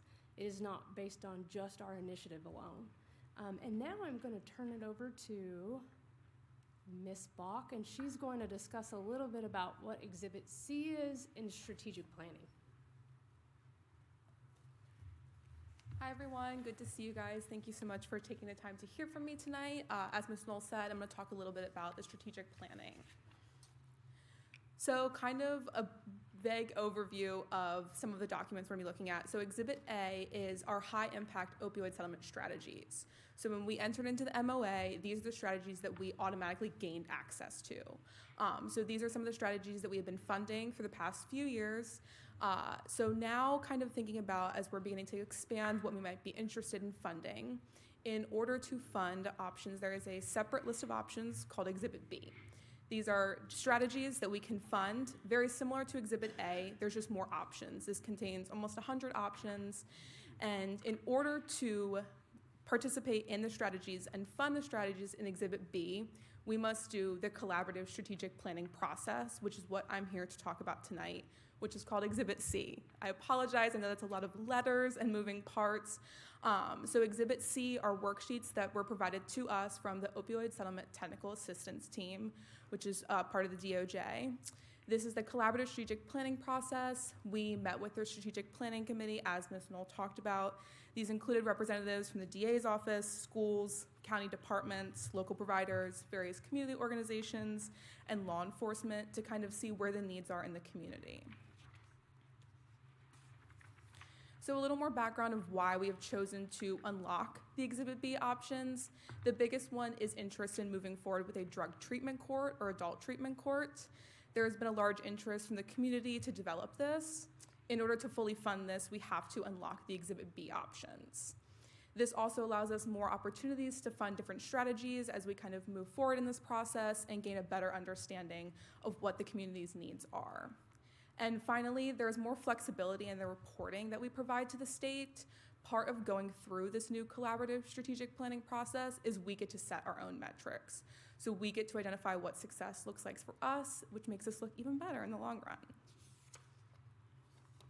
So just some context, these are the strategies that we are currently funding right now with the opioid settlement funds. And this looks like a lot of words, I apologize. These are the new list of proposed funded strategies. I'm gonna go ahead and click to the next slide, which goes over a little bit over, or I'll touch on this real quick. Everything on the left is what we are currently funding. These are strategies that we're already doing, and on the right are some of the new ones that we are doing. So the first one is Treatment and Recovery Court, a drug take-back and disposal program. If you guys are familiar, we've been distributing doTERRA drug deactivation bags, which are safe ways to dispose of medication at home. The next one is youth-based and programming to prevent the uptake and use of opioids. Then supporting evidence-based curriculum to address the mental health needs of young individuals. Then also looking at increasing naloxone and Narcan distribution to make it accessible to all community members so that anyone who wants naloxone can get it. And then finally, the last one is providing some public education on what to do in an emergency overdose response. So just to clarify, some of the strategies that we are removing from what we are currently funding is naloxone distribution. We are not removing this per se, we're just shifting it to a different category to allow more individuals to be able to receive naloxone. So naloxone distribution will be expanded under the Exhibit B option. We are also removing the post-overdose response team and reentry programming. We're shifting some of that reentry programming is still being done through the Community Support Services Department, but we are just shifting that to kind of look like a different model. Everything in that center column is what we are keeping and continuing to fund. And then everything in that rightmost column is what we are adding. So these are the new things that I had just gone over in that previous slide. So I will pass it off to Ms. Smith to talk a little bit about the current partnership between our department and the District Attorney's Office. Thank you.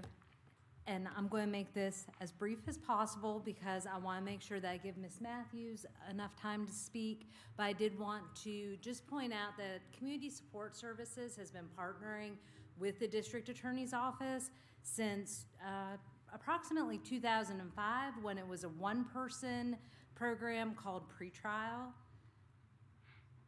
which most people still just call the whole department Pretrial. So, but now it's community support. So 20 plus years of pretrial case management relationship. We provide all the GPS and house arrest monitoring equipment for the District Attorney's Office that is ordered under pretrial. So that's not the probation units, but under pretrial. We work with them for substance use disorder treatments. So if somebody's housed in the jail or if somebody has a court case pending, we will work with the District Attorney's Office to help find an appropriate placement or make recommendations with our mental health behavioral therapists to find a appropriate programming for them. That goes into the next one, mental health referrals for defendants. We also have now been able to supply mental health referrals and treatment to victims and witnesses that have come out, where in the past we were really just working with the defendants. And then starting this summer, we're going to be providing domestic violence intervention programming classes through the court system that are court ordered. And the District Attorney's Office wrote us a very needed and very appreciated recommendation to the state supporting us providing those services. So without further delay, I will introduce Ms. Suzanne Matthews. And I know she has a drive back to Harnett County, so. Thank you. Good evening, Commissioners. Thank you for taking a few minutes to listen to me talk about the wonderful things that we are doing in conjunction with Community Support Services. it is a fantastic partnership that has been developed between my office and Lee County Community Support, Community Support Services. As Ms. Smith indicated, we have a very robust pretrial program. What that means is that when somebody posts bond and gets out of the Lee County Jail, the program helps us continue to monitor folks to ensure public safety, make sure that they're doing what they're supposed to do and not getting into additional trouble. But it also can help provide community support. The folks that we deal with on a daily basis have been impacted, very many of them, with substance use disorder, mental health disorders, and getting in early and getting them some assessments and getting them the help that they need, number one, helps reduce my caseload, right? Because they're not coming right back around like a boomerang, but it helps increase public safety. And so that partnership is invaluable. We're also very thankful that the DV, the Domestic Violence Intervention Program, is going to be starting very soon. That will benefit not only the citizens of Lee County, but also Harnett County. On the opioid front, I want to briefly touch on and brag on a little bit. Your sheriff's office, several years ago, the North Carolina State Legislature gave us the death by distribution statute, which is a helpful tool in our prosecution toolbox to pursue our drug dealers and to make sure that they are not peddling this poison to our children and to our family members. And one way is this death by distribution statute. What it says is that if you sell somebody, you provide somebody, you give somebody this poison that ultimately causes their death, that we can charge you. It's not a murder charge per se, but it's in the same vein. And your sheriff's office, Sheriff Estes, has made it a priority, and he has assigned a detective to handle these cases. And I just have to give a little bit of brag because we have worked very closely with Detective Josh Bryant, who has worked very hard to ensure that these cases are investigated well and are prepared for court prosecution. And we've had a lot of success moving forward with those investigations and with those cases. So I thank the sheriff and Detective Bryant for that work. The highlight, I guess, of the things that I want to talk to you very briefly tonight is treatment court. If I've ever had the opportunity to talk to you one-on-one about the Veterans Treatment Court, you know that it is something that is a bit of a passion project for me. I have seen the benefits of the Veterans Treatment Court that operates out of Harnett County, but of course is a regional effort. It is a regional court. We serve many veterans from Lee County as well as the other surrounding counties. It is an 18 to 24 month program. Post-plea, these individuals come in, they are justice-involved veterans, and they receive the mental health and the substance use disorder treatment that they so desperately need to become a better version of themselves, to become a productive member of society. And really, it's our way of giving back to the people who have given so much for us, for our freedoms. It is an invaluable program, which I can say is working. We have, excuse me, a less than 10% recidivism rate. We've graduated over 150 veterans, and we have only had 12 reoffend. That is a extremely low number. So the program works. Why is that important to tonight's discussion? Because adult treatment court is a similar model, and I do believe that it is an important thing that we need to pursue here in Lee County as well as in Harnett County.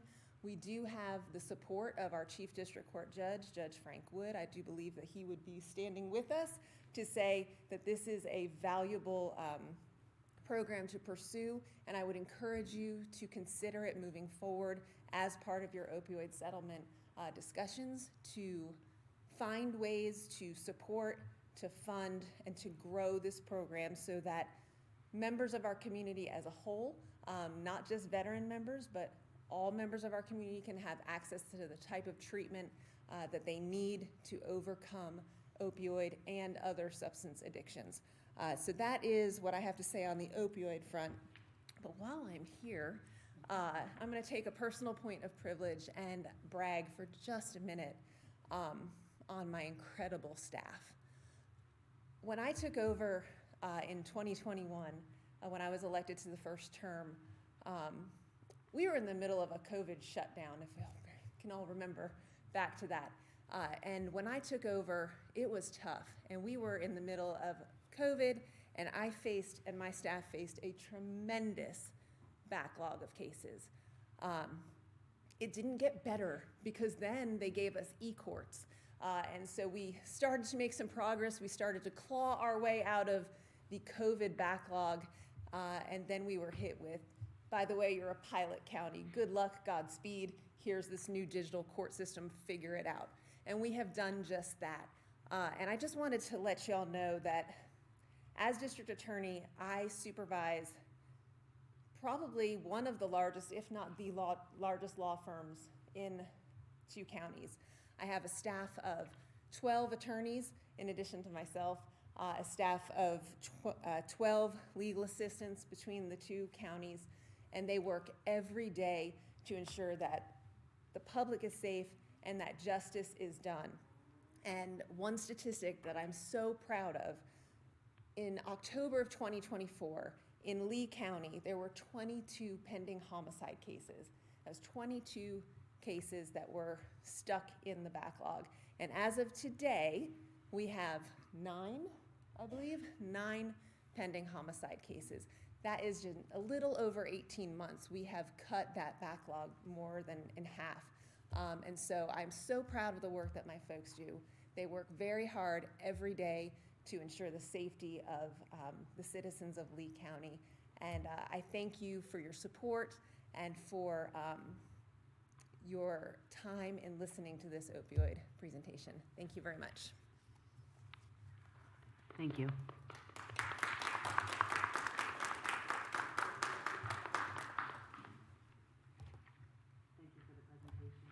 Thank you for the presentation. Questions from the board? Any discussion, questions? I just have one question. I know on the Exhibit B, the additional things, and I apologize for not having them pulled up, but it was number 10 and number 11. It sounded like that were things that could go into the school system. Is that things that are some of the requests that the school system has talked about with the mental health addition?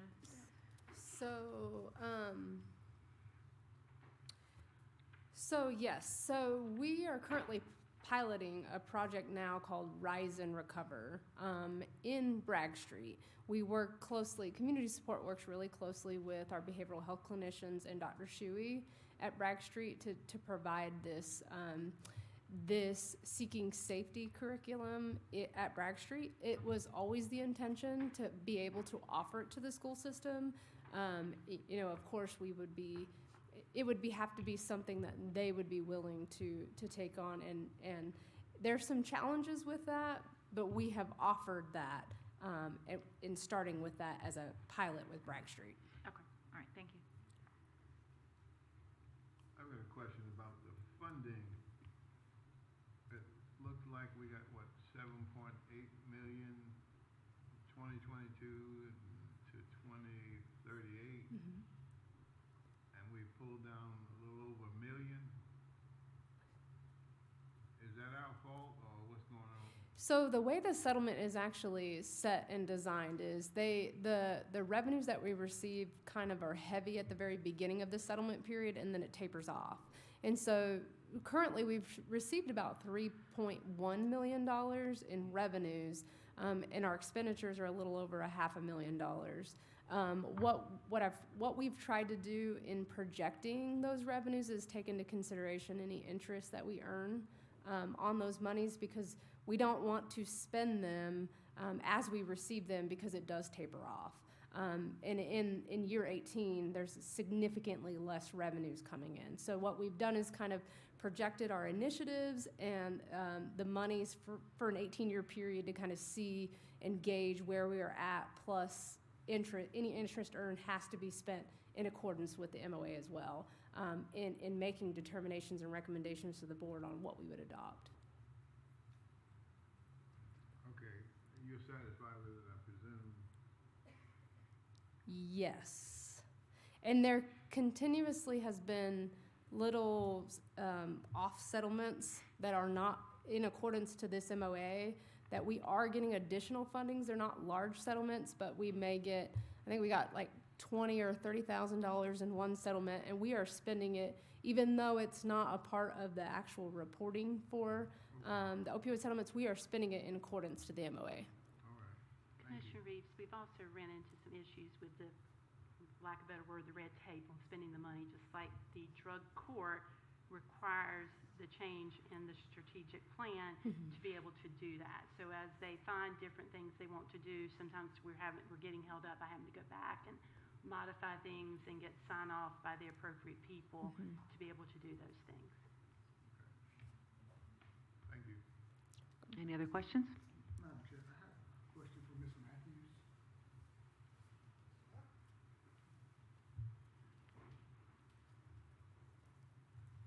Since the legislation come from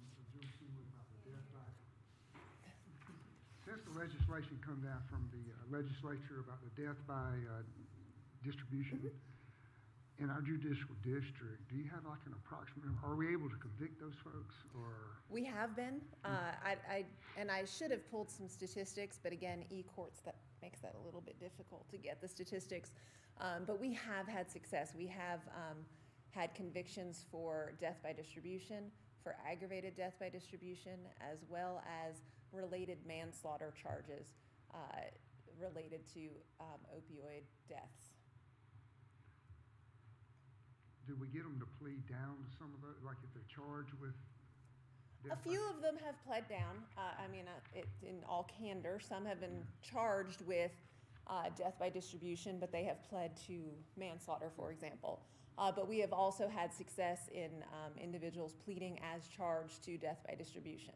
And at one point, when this law came to be, when it passed, anytime a new law comes out, us lawyers, we get a little nervous, right? How are we going to prove this? How are we going to present this case? And there were some of my colleagues across the state who were hesitant, and that's not a negative. We want to be cautious and make sure that we have everything we need. But we really, in our district, we took the forefront, and we at one point had charged more death by distribution cases than any district across the state. And that's not to say we had more of them, but our law enforcement had made it a priority. We had made it a priority at our office and a commitment to use all of the tools in our toolbox to combat this epidemic. Okay, thank you. Thank you. Stay with us, if you will, please. Yes, Any other ma'am. questions? I just wanted to do a follow-up. Thank you for your update on where we're at in the backlog. Yes.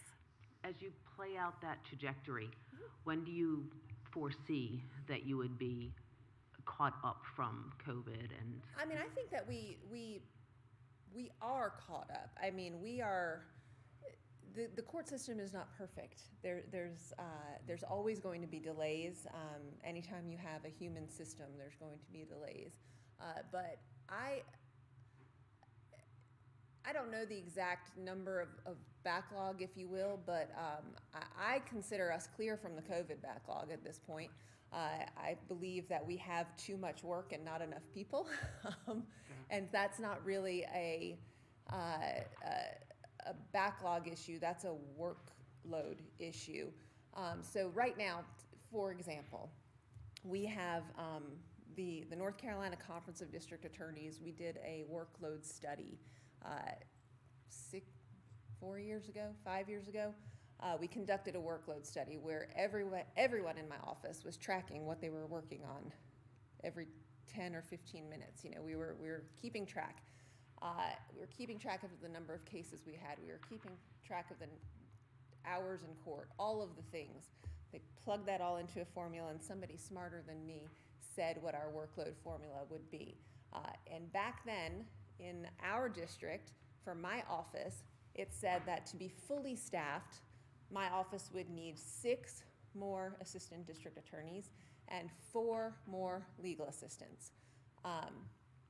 They have not materialized yet. We continue to encourage the legislature to consider that.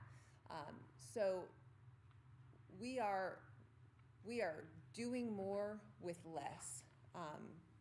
There are constantly more mandates on us. There are constantly more requirements, which aren't always a bad thing, right? We want to ensure that all the things are done, but we have not received in exchange the increase in manpower. So I don't believe that we're facing a backlog anymore from COVID. I don't believe that we're really even facing an e-courts backlog, because my folks have worked so hard to push through that.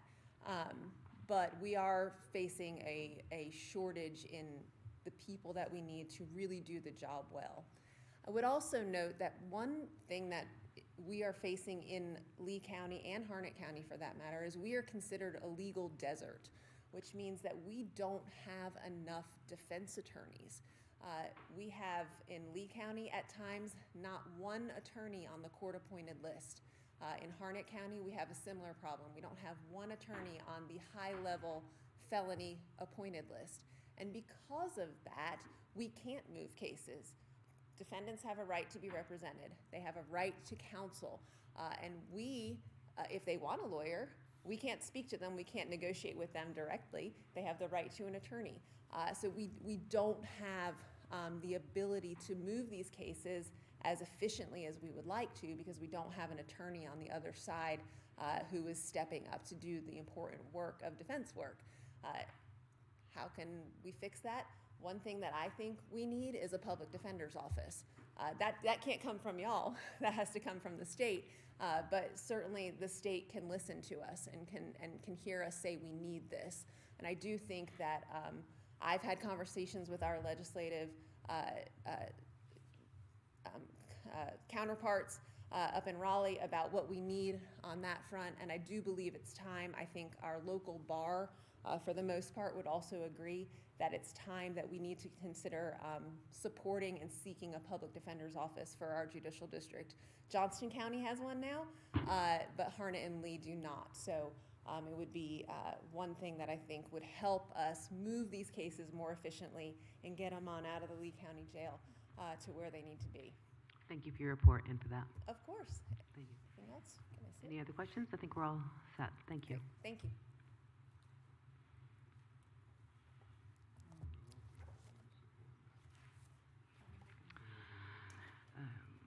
We are now going to move into Lee County FY27 recommended budget presentation. Thank you, Commissioner Martin. You should all, at this point, receive a copy of the recommended budget that's prepared for fiscal year 26-27, but I would like to take this time to walk you through some of the details. First off, the recommended property tax rate is 70 cents, which is a 5-cent increase from the current year. Our total budget will be $127,856.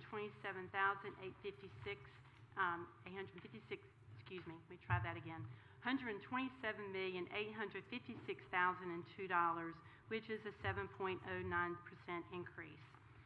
That 5 cents, and I'll go into more detail, but quickly accounts for the EMS contract increase, supplants federal revenue loss funds, significantly increases school funding, addresses deferred maintenance, and restores full funding for the debt plan.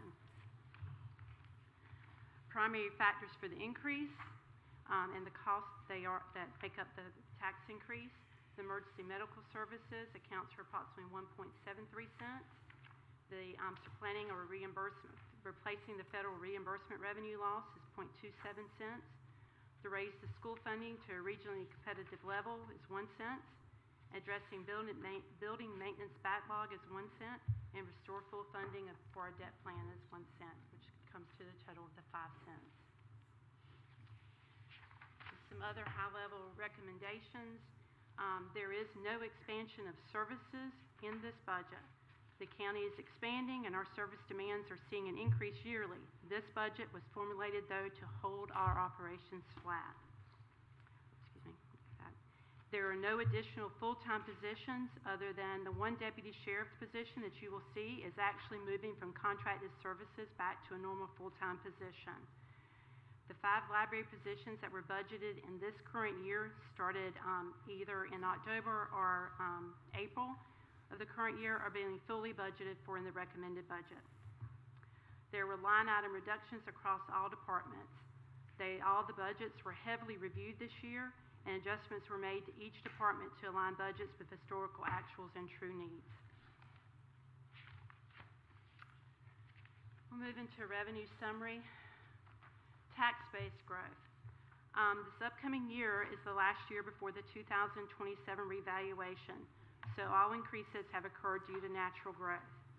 We're seeing an increase of roughly $321.45 million in our real value properties, or 4.45%. We're seeing an increase of approximately $25 million, or roughly 3%, in the increased value of motor vehicles. For the first time that I could see since 2015, we're seeing a decrease projected in our personal property of $38.13 million. And I feel like that is a reflection of the economy that we're seeing right now. The war and the tariffs are probably slowing down some of our industrial retooling that usually happens from year to year. The total assessed value is $10,304,605,000,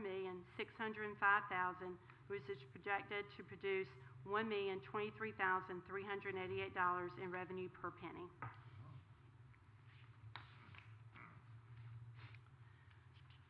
Real property growth characteristics. Since the 2023 reval, Lee County has seen steady tax-based growth, largely driven by increases in real property. But this growth has disproportionately came from residential development, as you can see on the graph there. 76.8% of growth was residential. 23.2% of the growth was commercial and industrial. Residential real property normally takes a larger portion of growth, but we need a higher commercial industrial growth rate to avoid pressures on our tax rate. Studies suggest a 62-38 split is ideal, so commercial industrial development offsets the increased costs caused by new residential growth. Protecting and promoting farmland and open spaces also helps to ease this pressure, and those are actions you've taken this year by funding the Farmland Preservation Fund. We say residential growth obviously costs more money than industrial because of the service residents require versus the businesses that we have. Sales tax projections. Sales tax are currently projected to exceed the current budget by over 10%. Something sitting here this time last year we were not expecting to see. We were looking at barely 1% growth. It started turning in April, as you'll see in the transmittal letter and the documents you have. But luckily enough, we have seen a turn in that. We are expecting those projections to increase 5% of the current year's projected collections in next year's budget, proposed budget.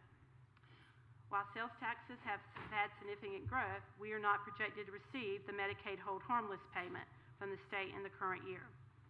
We will not be budgeting for this revenue due to its unpredictability in the future. So the loss of that revenue this year represented a $500,000 loss in our current year budget, or revenues not projected to be received. If you look at the summary in our budget, you will see that the projected sales tax does look odd, and you'll see a decrease. That is because we are changing the way we are accounting for the restricted sales tax changes. The restricted portions of Article 40 and 42 sales taxes will now be deposited into the school special revenue fund to allow for easier tracking of the restricted dollars. An amount corresponding to our school debt requirements will be transferred each year from the school fund to the general fund. Excess collections will remain in the school special revenue fund for usage on future school capital and our debt service. As the board may remember, at the last meeting, I explained to you in looking at the capital improvements program that we are finally reaching the point this year where our restricted sales tax is exceeding our debt service. So we're going to switch those funds over to the special revenue fund to make sure we are properly accounting for those revenues when that does happen.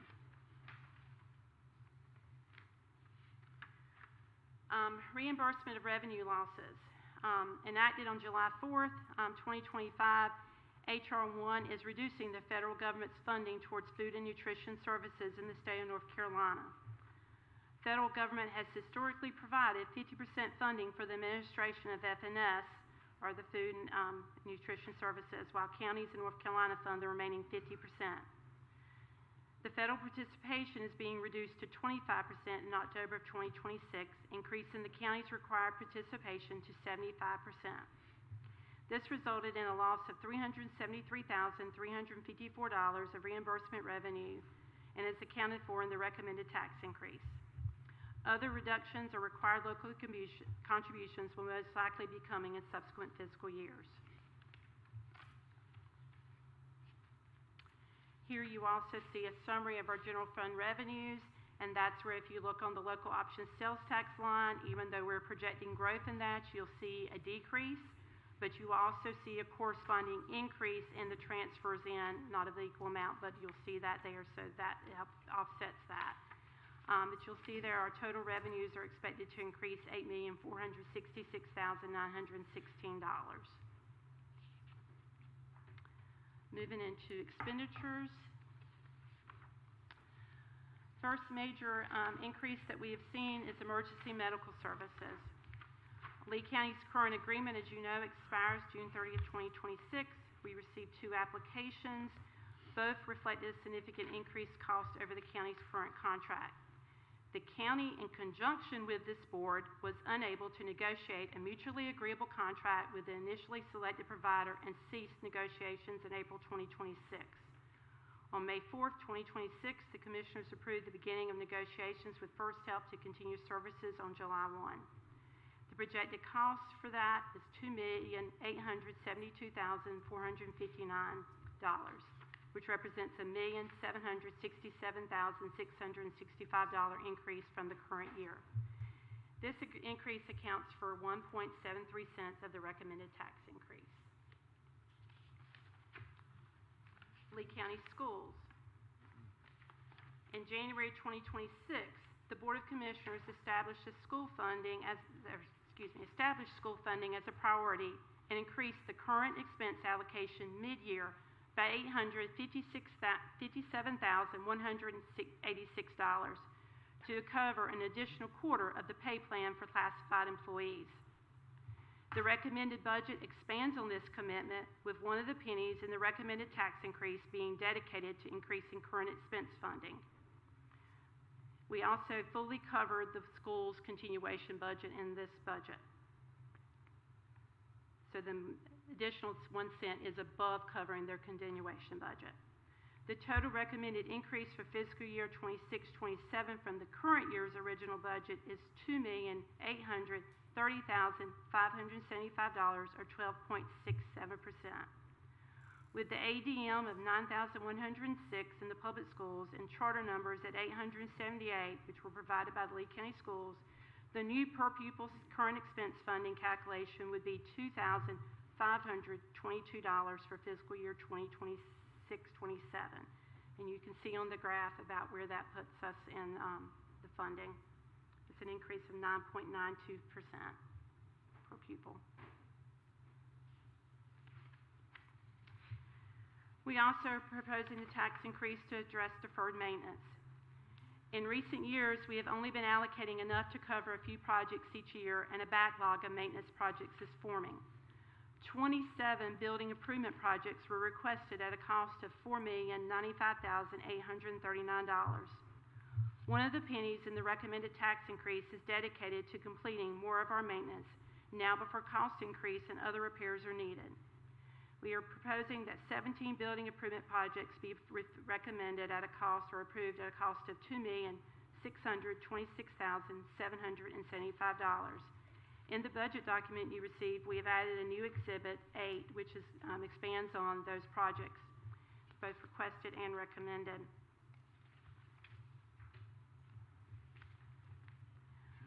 Funding our debt plan is another thing. The county's debt plan consists of dedicating a certain percentage of property tax revenue to current and future debt service. This approach avoids large increases in property taxes to pay for debt service and has allowed the county to issue debt for school projects, parks, and a new library without a tax increase to cover the debt. The county was dedicating 6.35 cents of the 65-cent tax rate prior to fiscal year 25-26. when the amount was reduced to 5.3 cents to balance the budget without a tax increase.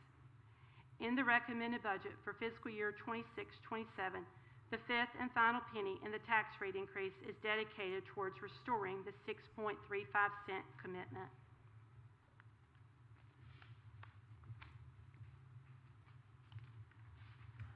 Department full-time positions requested. You can see here that we had 21 positions requested. I will tell you that all of our departments made substantial arguments for their positions. The total impact of funding those positions, excluding vehicles, etc., for the Sheriff's Department's positions, would total $1,579,707. As mentioned previously, only one of those positions is technically recommended, and the cost there is $27,118 because, as I explained earlier, that has been a contracted position. Now that the person in that position has retired or is retiring, the sheriff has made the request to move that back to a normal full-time position. So that position I have recommended happen. The other positions, after much deliberation, we are recommending not to fill them at this time or not to put those on. I honestly felt like it was time that we needed to address our buildings and our maintenance for those buildings. Before we continue to grow personnel-wise, we need to take care of our assets. We're taking, as you'll see here shortly, we're taking care of our personal, our people assets. We also need to take care of our structural assets. Lee County personnel increases. The recommended budget for fiscal year 27 strives to remain competitive in the labor market by providing a COLA of 2.2% to all employees. Based on current inflation numbers, that's not going to be enough, but that's what we are based on, where we've come in at based on your financial policies. Eligible employees are also recommended to receive their corresponding pay plan adjustments, which would bring their total adjustment with the COLA to 4.6%. Again, we're following your recommended your financial policies in doing that.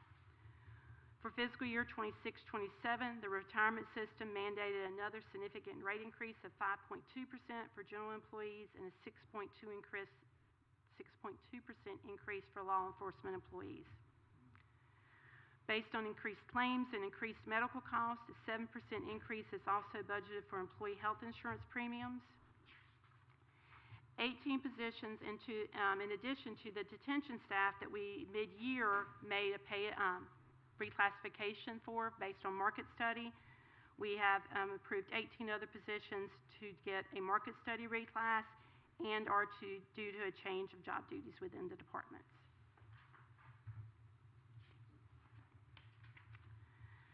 Central Carolina Community College requested current expense funding of $4,993,803 for 2026-27.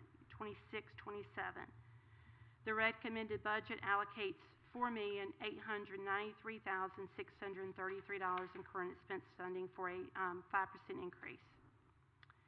CCCC also requested $485,000 in capital funds for fiscal year 26-27. The proposed budget recommends $285,000 for CCCC capital projects, as many of the Moore Center capital requests should be included in the renovations. The community college's request includes $64,930 in funding for the Dennis A. Wicker Civic Center. This requested amount is the same amount funded in the budget year 25-26, but only $25,000 of the general fund monies are being allocated to the center. The remainder has been shifted to the room occupancy tax fund. Our room occupancy tax fund is doing extremely well. I think the addition of the Lee County Athletic Park and the additional tourism that's coming in from that have impacted that, and it will do well enough to cover that difference in addition to the regular requests that they asked. The recommended budget also includes $250,000 to continue funding the Lee County Promise program. On the next slide, you'll see the total general fund expenditures and where the increases, and we have them listed here in the portion of our budget that they take up.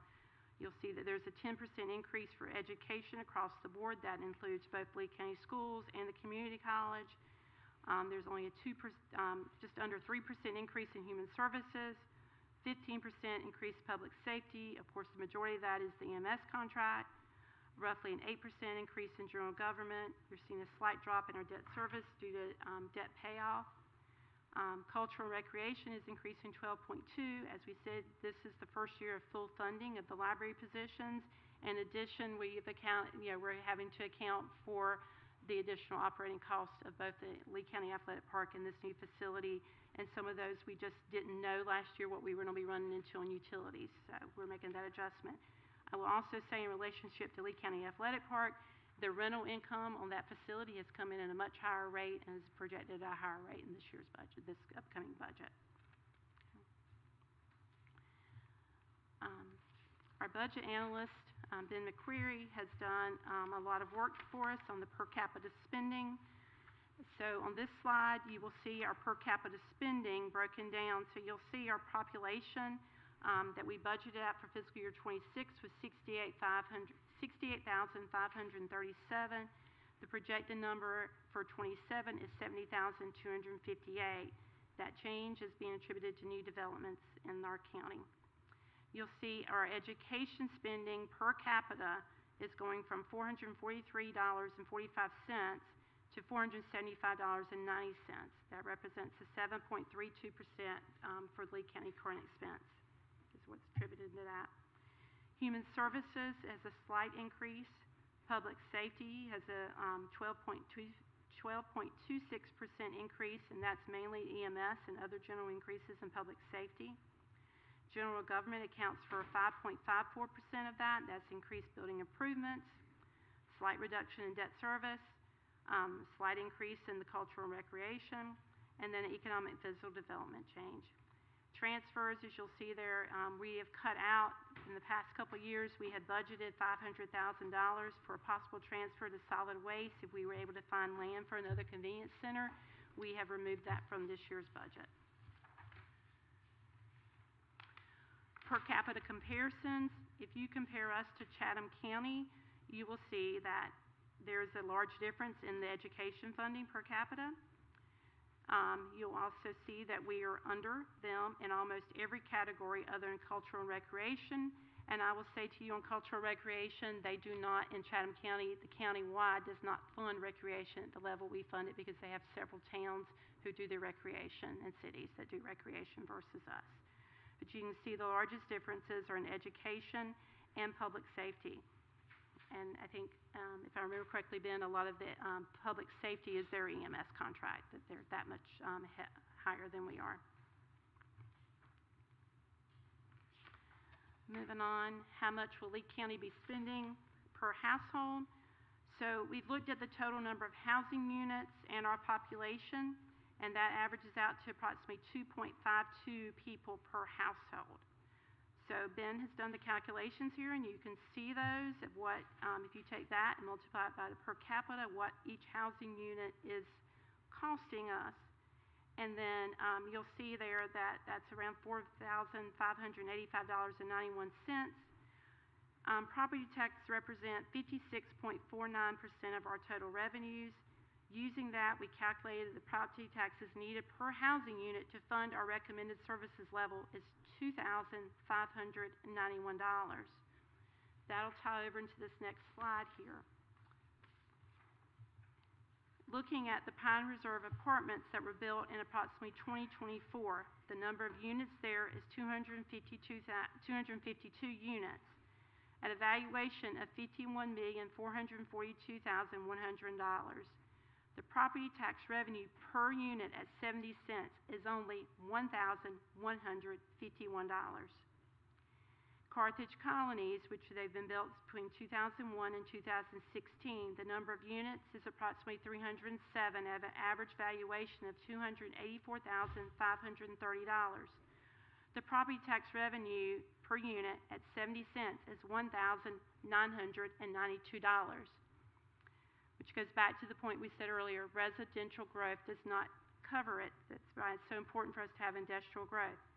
Also, I want to point out to you, if you remember, would be spending in next year's budget $2,500+ per child in our school system.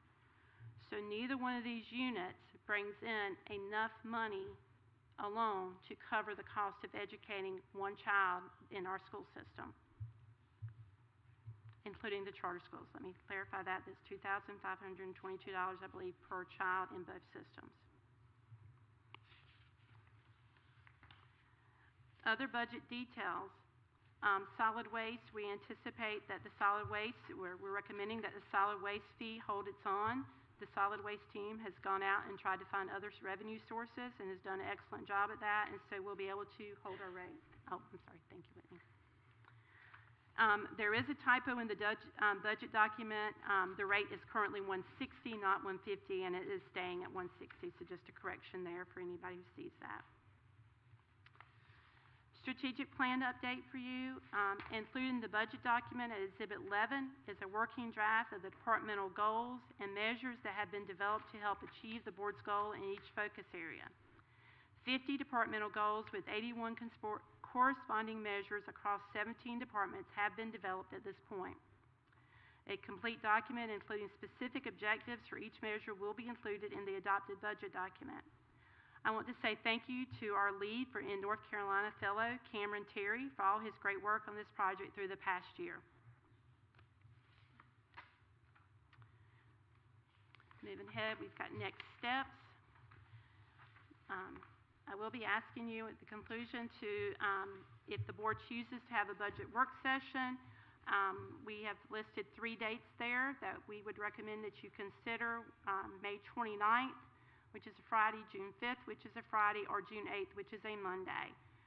The budget public hearing is slated for Monday, June 1st, here at the Lee County Main Library Multipurpose Room. In conclusion, I want to say my deepest gratitude to the department heads for their work. The budgets came in,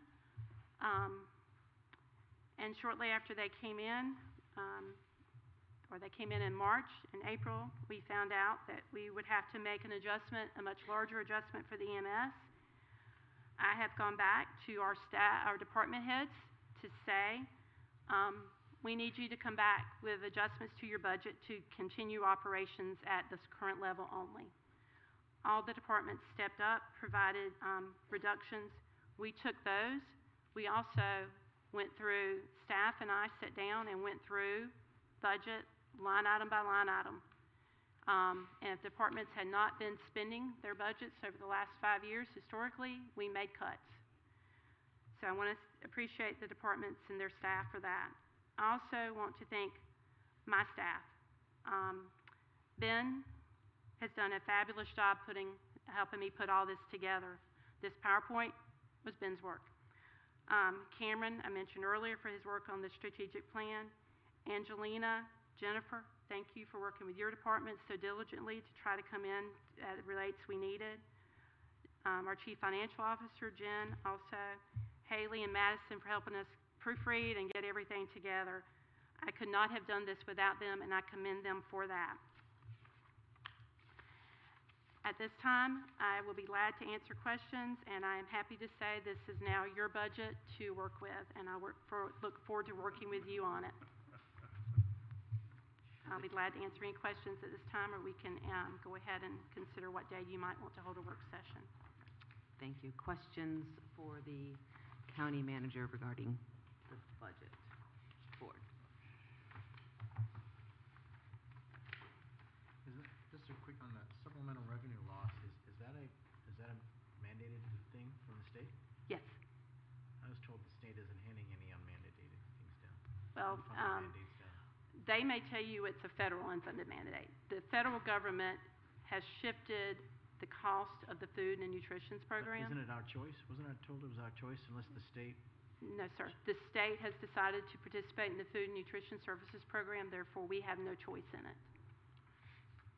But they are not choosing to they are passing that cost down to us, just like they do the other 50%. So isn't that a mandate then?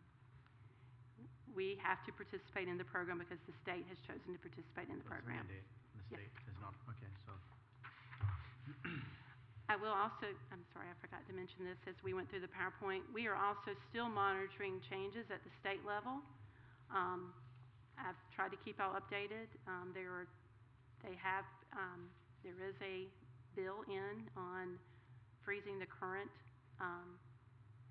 Counties doing revals. They have not added the 27 reval to that. We hope it does not get added, because that will impact us. There's also a bill to potentially put on the constitutional amendment of property tax restriction. So we will be continuing to monitor that. We're also monitoring the potential budget that the state's looking at, which would potentially impact our budget. Sorry. No. Thank you. Yeah. Other questions for the county manager regarding the budget? Lisa, if you don't mind, on the Lee County personnel increase, the 18 positions in addition to the detention staff, could you walk me through that a little bit more? Yes, ma'am. There were several positions. If you'll bear with me for a moment, I need to get in my computer. But were they, okay, who received reclasses? So they're not in addition to what was already approved back in January? Is that? No. Okay. So what we're saying is we've incorporated, so this is the first full year of those detention officers getting there. So those are there. Plus, I know there were 2 other reclassifications approved for other jail staff that were requested. Sorry, I wish I could remember. Okay, I just wanted to make sure it wasn't, the wording of that sounded like we weren't hiring new people, but we were gonna just change their salary. There are 18 positions beyond the jail staff that we were reviewed. So we do, based on our pay, financial policies and our pay plan, we review 1/3 of our positions every year. Okay. And so HR did their market study, and a few of those positions that they reviewed did receive an adjustment. And then some departments asked for certain positions to be reclassified. There were 3 or 4 in human services with social services that were at 3 that were asked, and that was mainly asked for because of the additional work that's going to have to be done under the Medicaid requirements. Okay, so 18 positions out of, what's your total position within the county? 400 plus, around 471, I think is the number, Ben. Thank you. Thank you.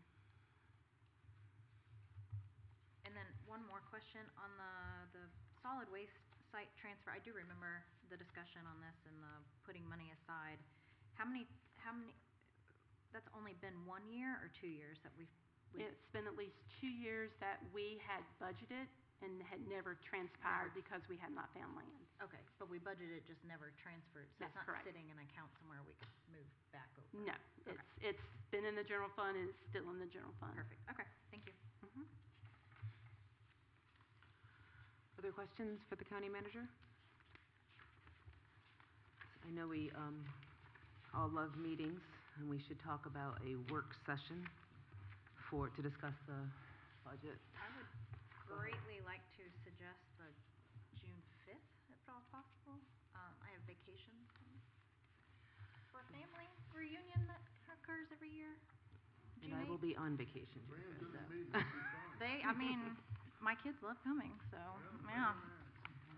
Yeah, we may have to take this, I mean, I don't know if we need to discuss, to come up with a time right now. I'm out of town. I'm just putting my Yeah. Oh, you're out of town. I'm out of June town 5th? the 5th. The only of those dates, the only one I'm available is the 29th, and I would need to delay my vacation to be at a morning meeting, which I'm willing to do, but maybe we can talk offline and come up with a time that works for everyone. Sounds good. In the next couple of days, can we do that? Okay. So our action will be, we'll determine a time to have the work session regarding the budget. Thank you for the presentation. So now we will move into the 2731 capital improvement plan. Yes, ma'am. At your spots, you will find a very brief, find this PowerPoint and a very consolidated CIP presentation. We apologize to not have the full document for you. We had some printer issues today, and so we were not able to get the whole thing put together. I'm going to walk through this very quickly because y'all heard the majority of it at the last meeting, but for the point of the public being here, I do want to go through this relatively quickly. I'm going to skip over the project updates because y'all heard that last time. I'm going to move on to the requested project summary. And just a couple things I want to note for those who hear. Projects in the CIP are placed in the year in which the board will approve the start of the project or an okay to move forward. Approval of a project at this level is not a commitment to the final funding of the project, as that will be considered by the board after bids are received. Cost of the project and any associated debt issuances would take place in the fiscal year following this approval, largely dependent upon the scope and the scale of the project. So, Lee County Schools, you'll see on this slide the projects that were requested and the years in which the schools requested those projects. Within the 5-year scope, there was a request of over $128,831,869. And then beyond the scope is another $108,703,708.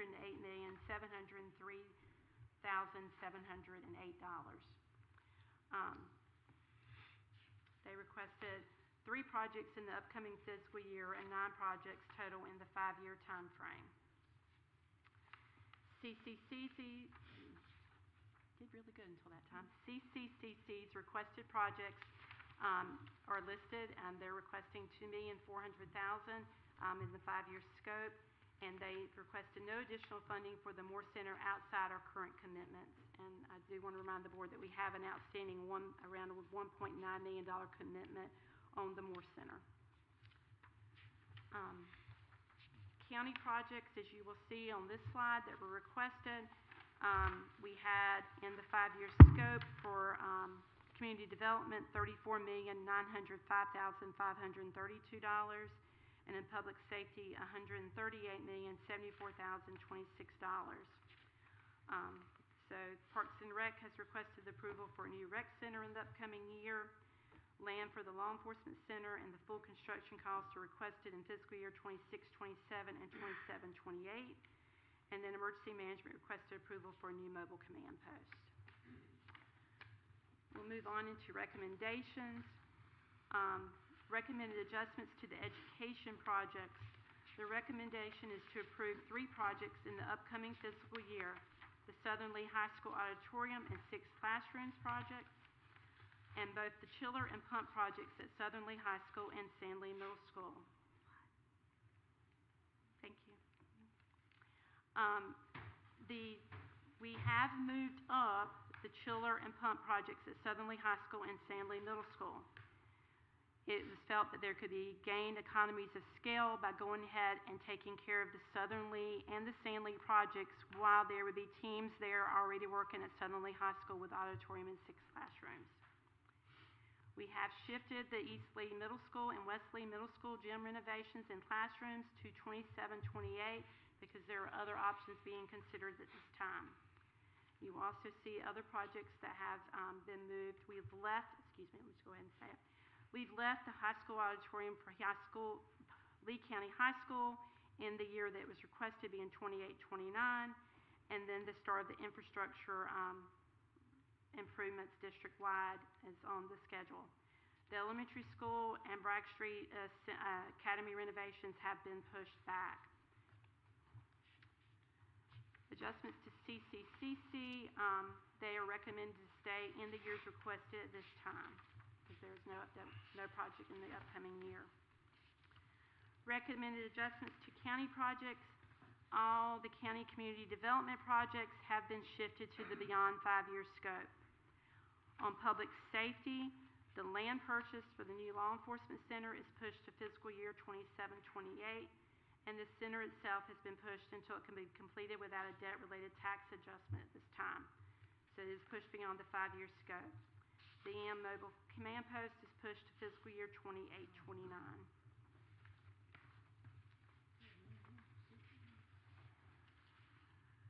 Projected debt impacts, excuse me. With currently projected sales tax growth, the county should be able to complete all projects recommended between 26-27 and 29-30 with no debt-related tax impacts. That is based on the assumptions we are seeing right now. If sales taxes were to change, that will change this. So if we don't realize the sales tax growth that we've projected, that will impact this, okay?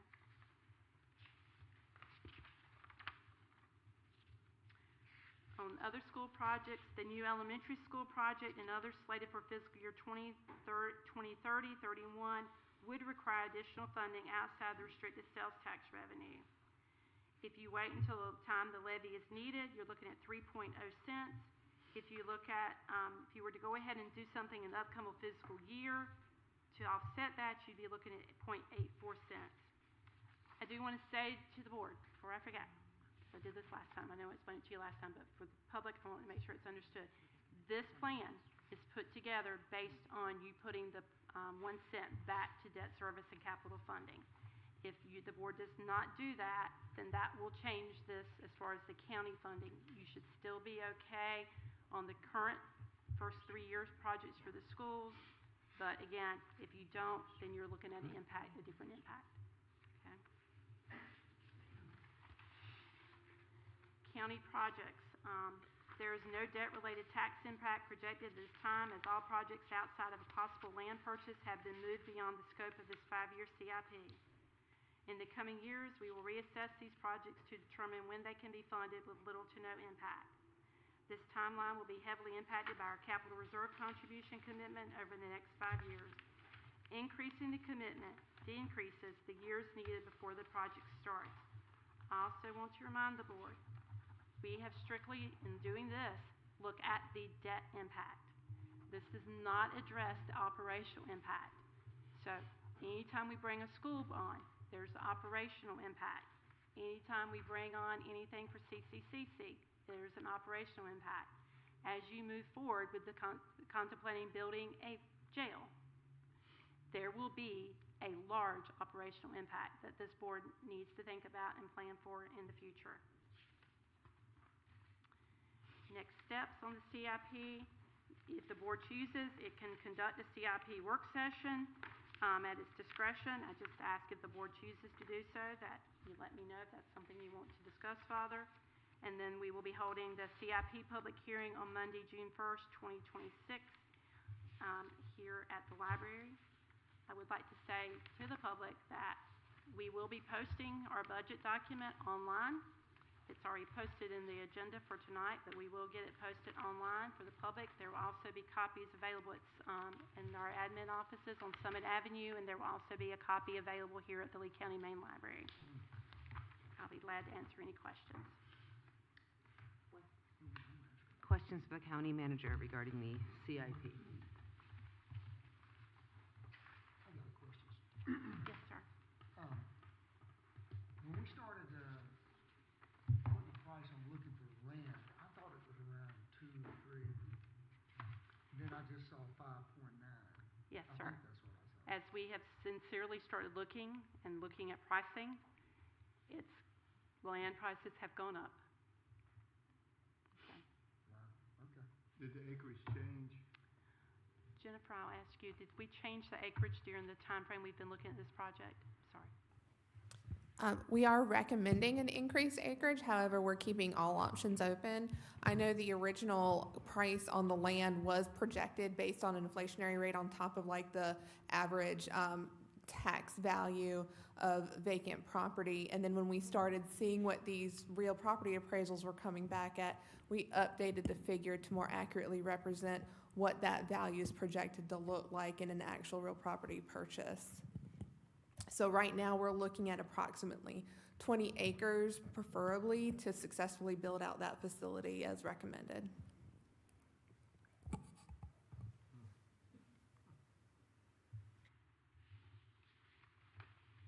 Seems like a whole different conversation than we had just a year ago regarding this jail. And it's not going to do anything but get more expensive as time goes on. And I will tell you, this, as projects get shifted, we are making sure that the cost is being, I hate to say this way, is being inflated, but is being inflated for inflation, okay? So we are making those adjustments. So instead of taking whatever they put in for this year and just saying, oh, we'll move that 3 years out and at that cost, we have applied an inflationary factor to those projects.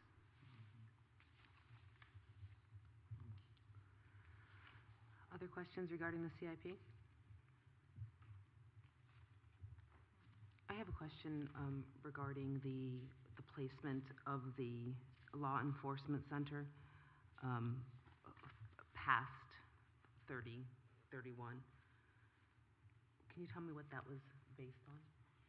based on the ability to be able to build it without a tax increase. Okay. At the previous meetings, when we talked about this, then the direction staff felt like the board was going in was to do it without a tax increase unless we are ordered to do it. If you are ordered to do, we may not be able to do it without a tax increase.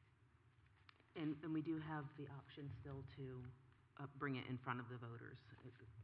Yes, ma'am. Okay. And in your actual document, when we get the full document to you, you will see how we might propose funding different things, whether it would be general obligation bonds that could be done, or you would do a limited obligation bond or other installment purchase. I'm just hearing what you said about the farther we push things out, and we remember this from last year, right? The farther you push things out, the more that they cost. That's a big push out. And with such a large project, the increase trajectory is so much higher. Okay. Is there interest in a work session on the CIP plan, or do we want to have some time to have private conversations, or what are the thoughts of the board on this? I feel like personally, I feel like we've talked about the CIP to exhaustion. I don't know what else personally there needs to be discussed. But that couldn't necessarily, if there's a few outlying questions that any of the commissioners have, that we couldn't lump that into the budget. I don't think it's a whole separate meeting on it, and I think I like we've that had idea. like 6. So, I don't know, just my 2 cents. Are we in agreement with that? Okay, so, sounds you. good, thank you. All right, grab your water, it's time for monthly finance, oh, that's Jen, okay. Thank you. Microphone. Is it on now? Can you, okay, can you hear me now? I can hear you now. Okay, perfect. In your agenda packet, you have the April 2026 monthly financial statements and the, financial report, and the February sales tax distribution report. At the end of April, the revenues were at 99.29% or 23% of the ad valorem budget, and the expenditure target spending levels were at 83.3%, at which time no departments were over when you considered the inclusion of encumbrances. In reference to the February 26 sales tax distributions, I'm happy to announce that we reflected growth of 10.62% above this time last year, which is great. And I'll stand by for any questions you might have. Questions from the board? Thank you, that's that report. Okay, thanks. And lastly, the county manager's monthly report?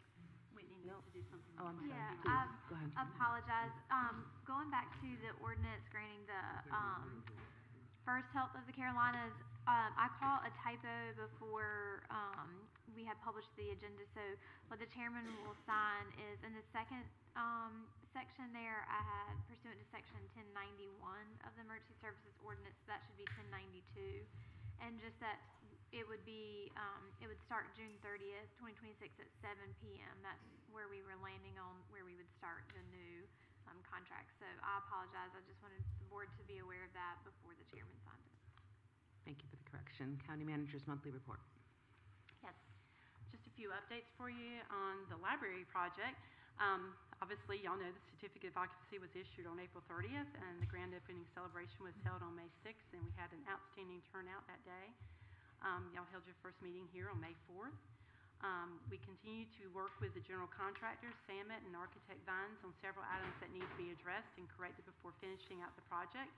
And finishing items include working to close out the DEQ permit for the site. We have potential change orders that are modifications to the scope of work that are identified through the course of construction that are required to complete the project. All expenses to date are covered within the GMP, or the guaranteed maximum price, and the current purchase order issued to the construction manager at risk for construction. These PCOs are reported for information only, and I will not read those off to you. On the historic courthouse project, the work continues on that project, utilizing leftover grant funds to remove and stabilize 6 window lintels that were in need of repair. This action fixes safety concerns regarding loose brownstone identified during the main historic courthouse grant project. General services expansion, the bid documents have been completed, and the project is out to bid. A pre-construction meeting is set for May 14th, or was set for May 14th, and the bid opening is scheduled for June 16th at 10 a.m. Approval of a recombination deed combining 3 parcels included on the agenda tonight that you approved. The recombination of 3 parcels was required to complete the expansion. The project will provide additional offices and a conference room. The Coke Warehouse renovation, the feasibility study and existing conditions work is wrapping up. Summit Design has reviewed department questionnaire information providing several departments and has provided by several departments and has held a few dedicated meetings with Colts and Veteran Services.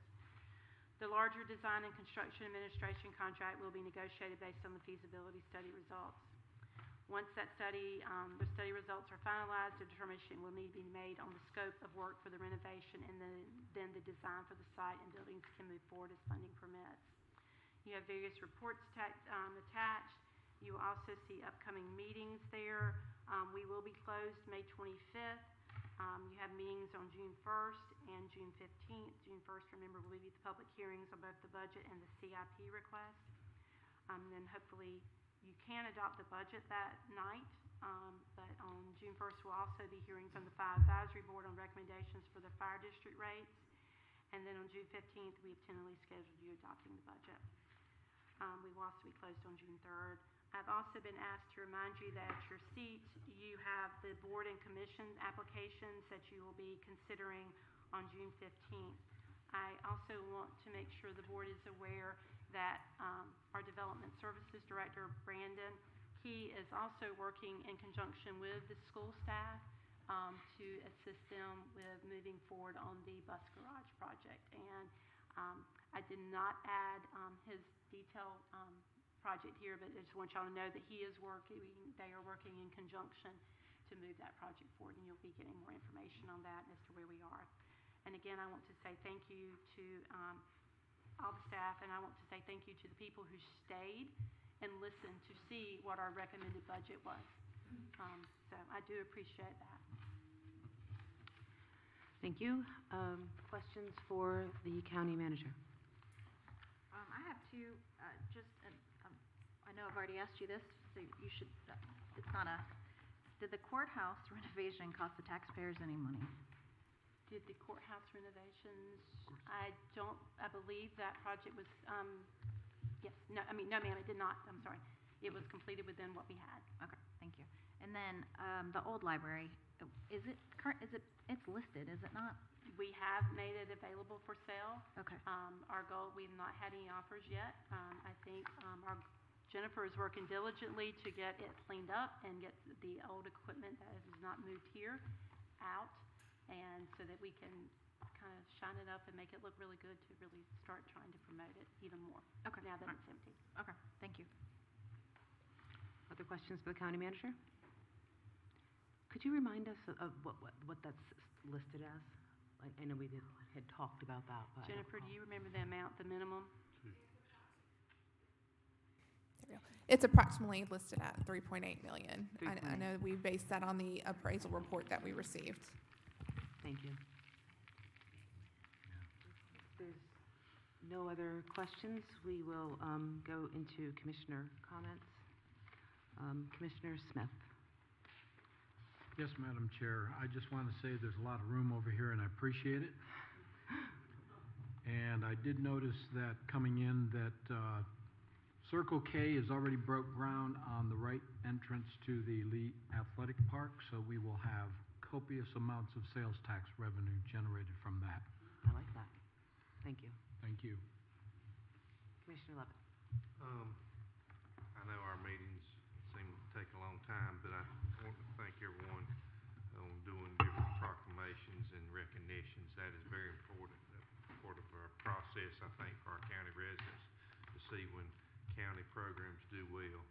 And I just want to thank everyone for that. And I want to thank staff, applaud staff for the work you've done. It's not in vain. And unfortunately, as we go through our budget process, businesses and other things don't offer county a cheaper rate on things. We are in a business situation to where those expenses expenses actually have gone up in our situations also, and unfortunately, it makes our budgets go up. And I want first to thank Commissioner Smith for your work as chair throughout the years, sir, and what you've done for Lee County. Thank you. Thank you. Commissioner Connect? Thanks to Commissioner Smith. Put a lot of work in. I appreciate it. I'm good. Thank you. Commissioner Warburg? Did you say me? You said me. Again, I want to echo that as well. Thank you, Commissioner Smith, for the time that you've served, and I know the amount of hours you've put in. And I look forward to Commissioner Martin. You did a wonderful job on the first meeting, so I know it will only get easier as we continue on. Or it won't, but I know you'll you'll take it in stride. I want to thank the county staff for the work you've put in with the budget. I can't imagine all the amount of time and energy you put in, and I know that you do put into perspective of when making recommendations and stuff, what it does cost, because you yourselves live in the county as well. I don't know if what I'm allowed to say, what I'm not allowed to say, but I know one. Is your chair doesn't know how to stop it. So. Okay. I will say the I know, right? For the EMS contract, I know that's a big ticket item, and as you will recall, I was a vote for MedX. One, because I knew the amount of money that was going to come down and was going to be passed on to the citizens. I will say I was in good faith when we did contract negotiations. I will say one of the things that I was not going to ever change, which is one of the things that they came back with, was incentive payments. They wanted extra. Commissioner Vorbeck, we might not want to have any further discussion. Didn't know. There we go. Anyways, there was good reason. I'll just leave it at that. And I hate that it's going to be a almost 2-cent increase to the citizens. I don't want to pay it either. But I'm thankful for First Health for coming in and doing what they needed to do and step up and continuing to serve the citizens of the county. And then on the addressing of the rules of procedures, there was no collusion on my effort, and I feel like I can speak for the rest of the members. I think when you're put in an elected position, you are held to a higher standard. And when you're voted in as chair, you're held to an even higher standard. And I believe that standard should not be changed based on your personal opinion on a matter. I think the rules of procedures are important. I believe that these things truthfully could probably go across all the boards in our elected capacity. But again, I'm thankful for staff's efforts and the board for putting things in place, and I do believe that moving forward, like Commissioner Reeves said, that I think the use of any of the for cause of no confidence is going to be fewer than what the fear is that it will be more. But anyways, thank you guys. Thank you. Commissioner Reeves. I was going through my mail recently, reluctantly, and opened our quarterly County Commissioner magazine to a bubbling, bright county clerk. And it shocked me because I said, I know that person. If you haven't looked at your quarterly magazine, look in your quarterly magazine. She has a perfect spot. I don't know how much you paid for it, but I'm telling you, absolutely. Is that what it is? Yeah. It really is. Really good. So, thank you. Thank you. Commissioner Sharp. Yeah, I don't have anything other than what everyone else said. Thank the staff for the hard work on the budget and everything Commissioner Vorbeck said. Perfect. Well, Couldn't say. just want to close out by again thanking you, Commissioner, for your service as chair and for all that you've done for Lee County, and thank you to the staff and those who have stayed here with us. Motion to, So moved. perfect.